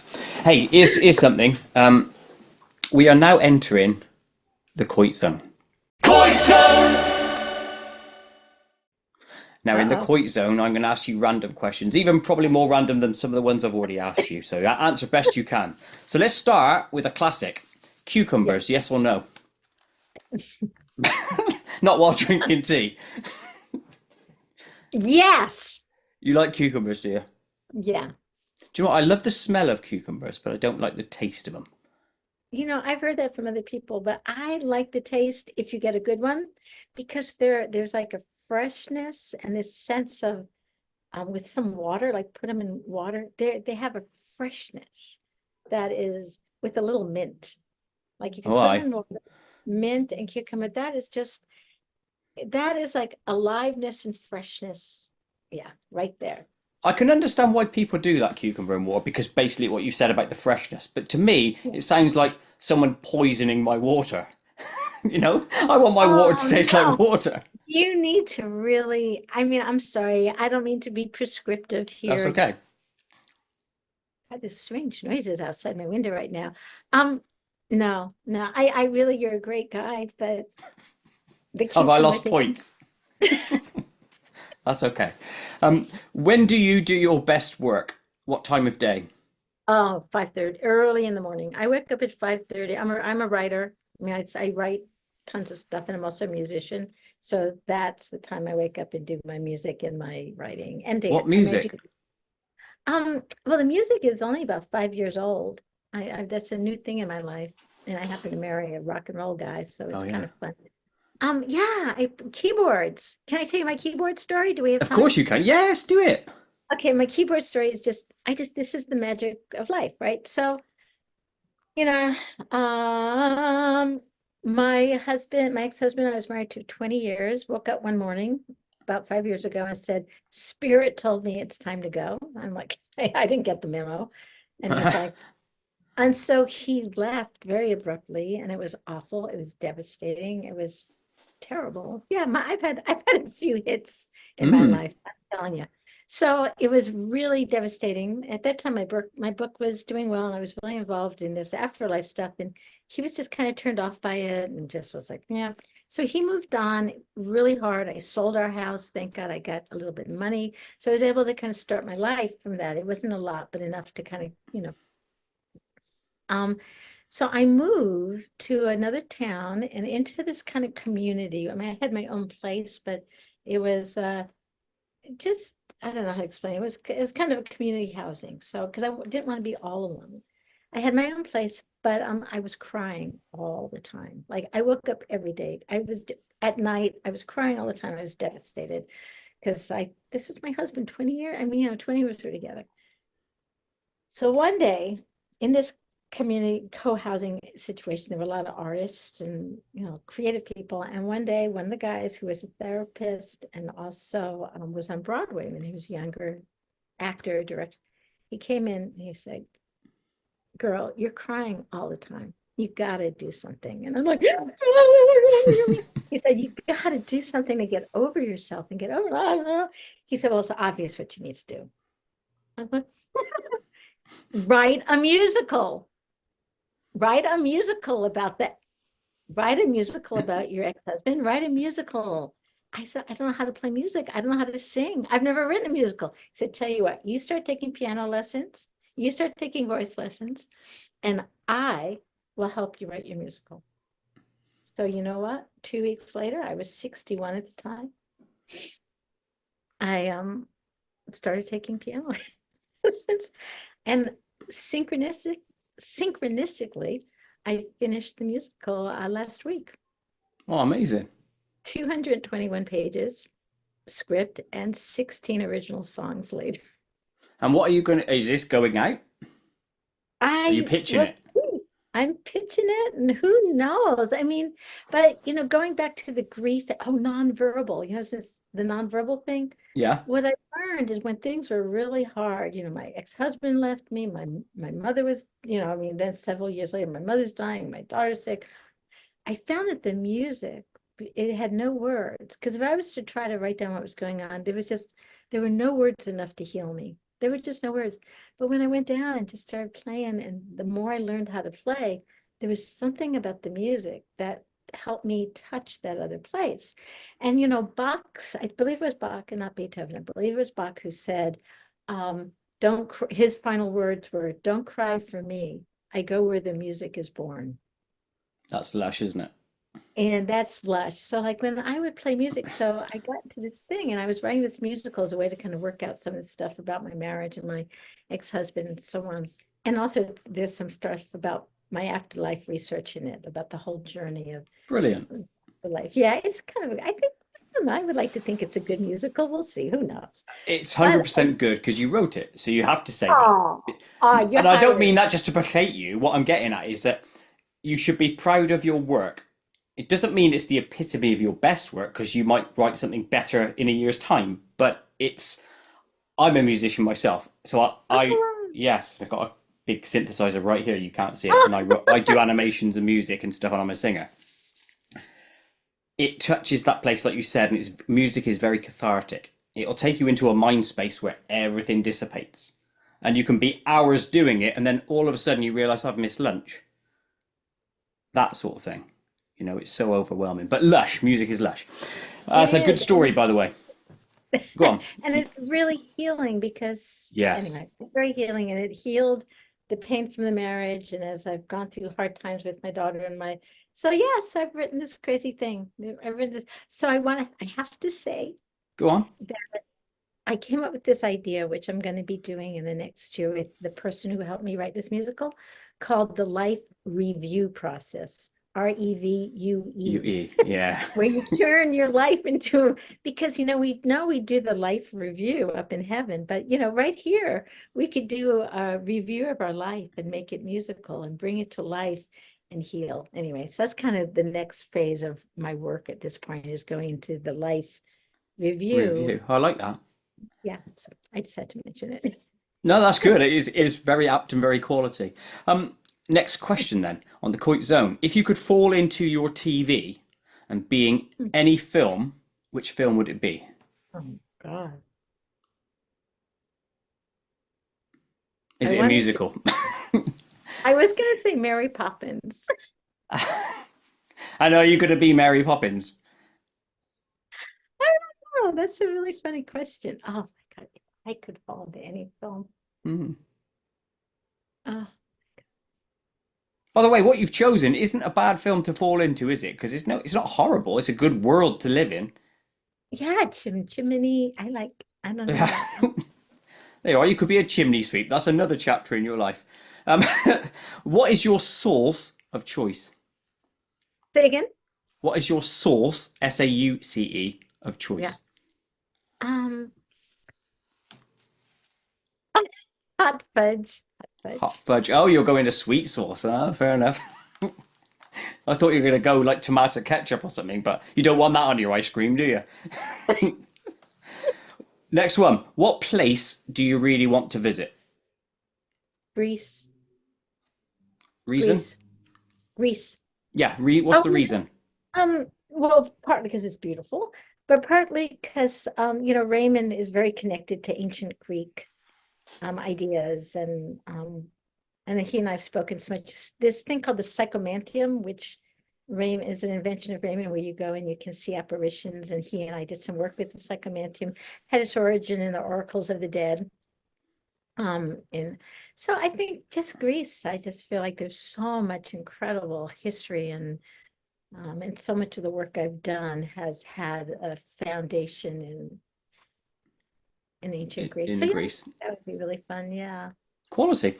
What is the best flavour? Please don't say cucumber. You can say cucumber if you want, by the way. I already feel like I gave chocolate some representation here. Oh, So okay. I gotta say vanilla, I mean, I'm very bored. Well, strawberry. Wait, mango.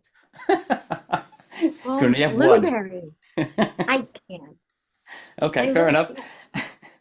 If you were to be Cucumber. No, don't you dare. If you were an animal for a day, which one would it be and why? Probably a hawk. Is it the whole flying thing? I really, yeah, and having perspective. I like that feeling of, being able to see the whole picture. The bigger That's picture, really, yeah. It's a nice metaphor in its entirety. I think I know the answer to this one because you mentioned it earlier. I was going to say, can you cook? And if so, what's your best creation? I love to cook.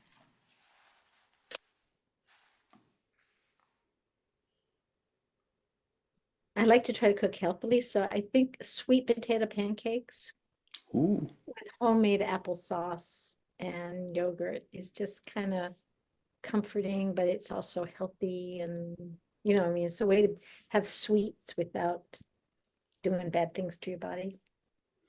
my girlfriend Yeah. Tiff will love that answer. That'll resonate with her. Oh, great. What's in your basement? Actually, it's in my basement. It's pretty amazing. Right now there are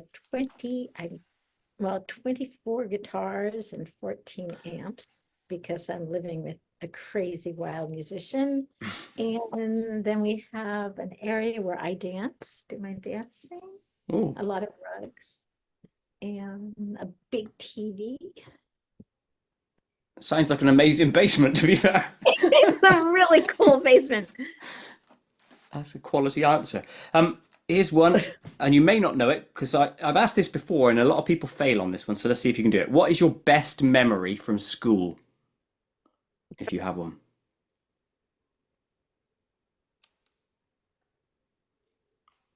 This is really embarrassing Good. after the whole conversation. After, I mean, I guess, like, I mean, do you want the good, like the nice answer or the not nice answer? You give whatever you want to give. I won't push you in any direction. I mean, I had some really wonderful times. Like I loved read like the spelling bees and just all those wonderful, wonderful, wonderful, wonderful times. Reading of that. But the real answer is there was this guy. I think I'm not going to say his name, and he used to Was it steal. Herb? No, but actually, if I told you his name, it's actually, I don't know. Should I say his name? I mean, ironically, his name was Moses. Okay, I interesting. meant truly, but I'm not going to say more about that. And he used to steal the lemon heads out of my lemon heads are a type of candy in the States. Okay.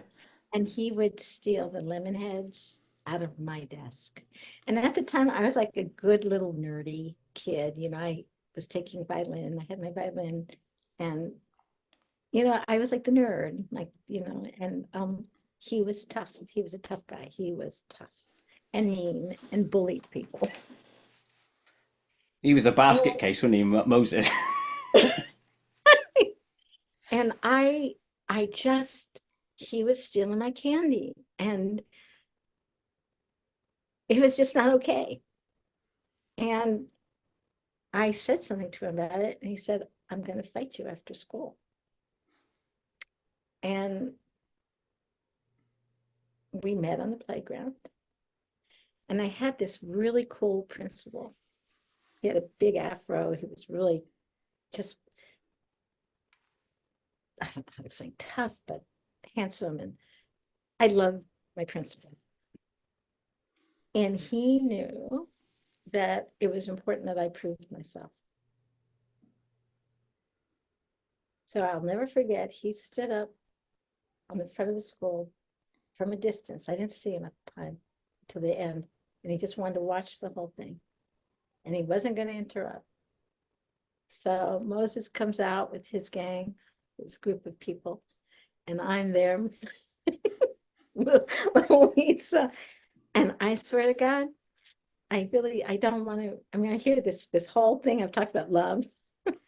But anyway, the point is I did win the fight. I won the fight, and I defended myself.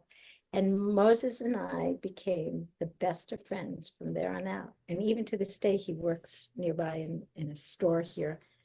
But it was such an important day for me to do it. And I didn't hurt him badly or anything. I just held my own. And isn't that terrible after all this talk about love? No, because I That think I you was, have to go through that struggle in order to get to that love, I think. And that's yeah, what your story there is quite common, isn't it? In not in yeah, a bloke is attacking a woman, in that when you confront the bully, often they become friends. right. And you sometimes, I mean, I don't know why I'm even saying this, but there is something we have to know how to take care of ourselves too, right? And I wouldn't have really hurt him. I couldn't have. Okay, let's get real. I mean, I couldn't have hurt him seriously. So I'm not promoting violence, but we do.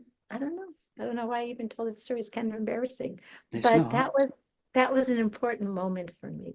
And then Moses and I went on, and here I am at 65, and when I think he just recently retired, but he was working in a nearby store, and it's like, hey, what's up, Moses? So, but I don't know why I just had to tell that story, but there is something about, part of love is knowing you can take care of yourself, but not to really. My ex-husband and my ex-husband taught Aikido, which is a nonviolent form of self-defense. I used to do that. Oh, you're kidding me. So No, I know So Aikido, yeah. yeah, so I did that for years and have a black belt. And I guess the reason I'm mentioning it and it's really important to know too, the nonviolent self-defense. Like with Moses that day, I really didn't hurt him. I mean, it was almost nonviolent self-defense. I scratched him, honestly, is what happened. And If I don't say this now, my girlfriend will kill me. She'll want to yeah, know if you kicked him in the balls or not. I did. Yeah, that's what I did. I knew it was that. Yeah, and that was all I had to do. But anyway, my point is that and it was anyway. I don't know how I got into this whole thing, but it's an interesting line of thinking. But there is something true about being able to know we can take care of ourselves that allows us to love. And I think there's like this level of fear. It's about safety. I think that's what I'm trying to get at. We need to know we're safe in the world to love and to connect. We need an inherent feeling of safety.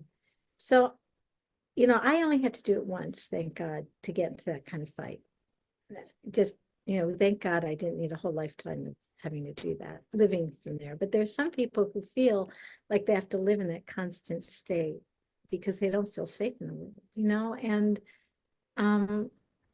I just feel like somehow feeling personally safe and collectively safe is how we're going to get to that place of more collective love. So many of us don't feel safe, and that has got to change. And I think that's why I told that story, because I'm like, what the hell am I saying here?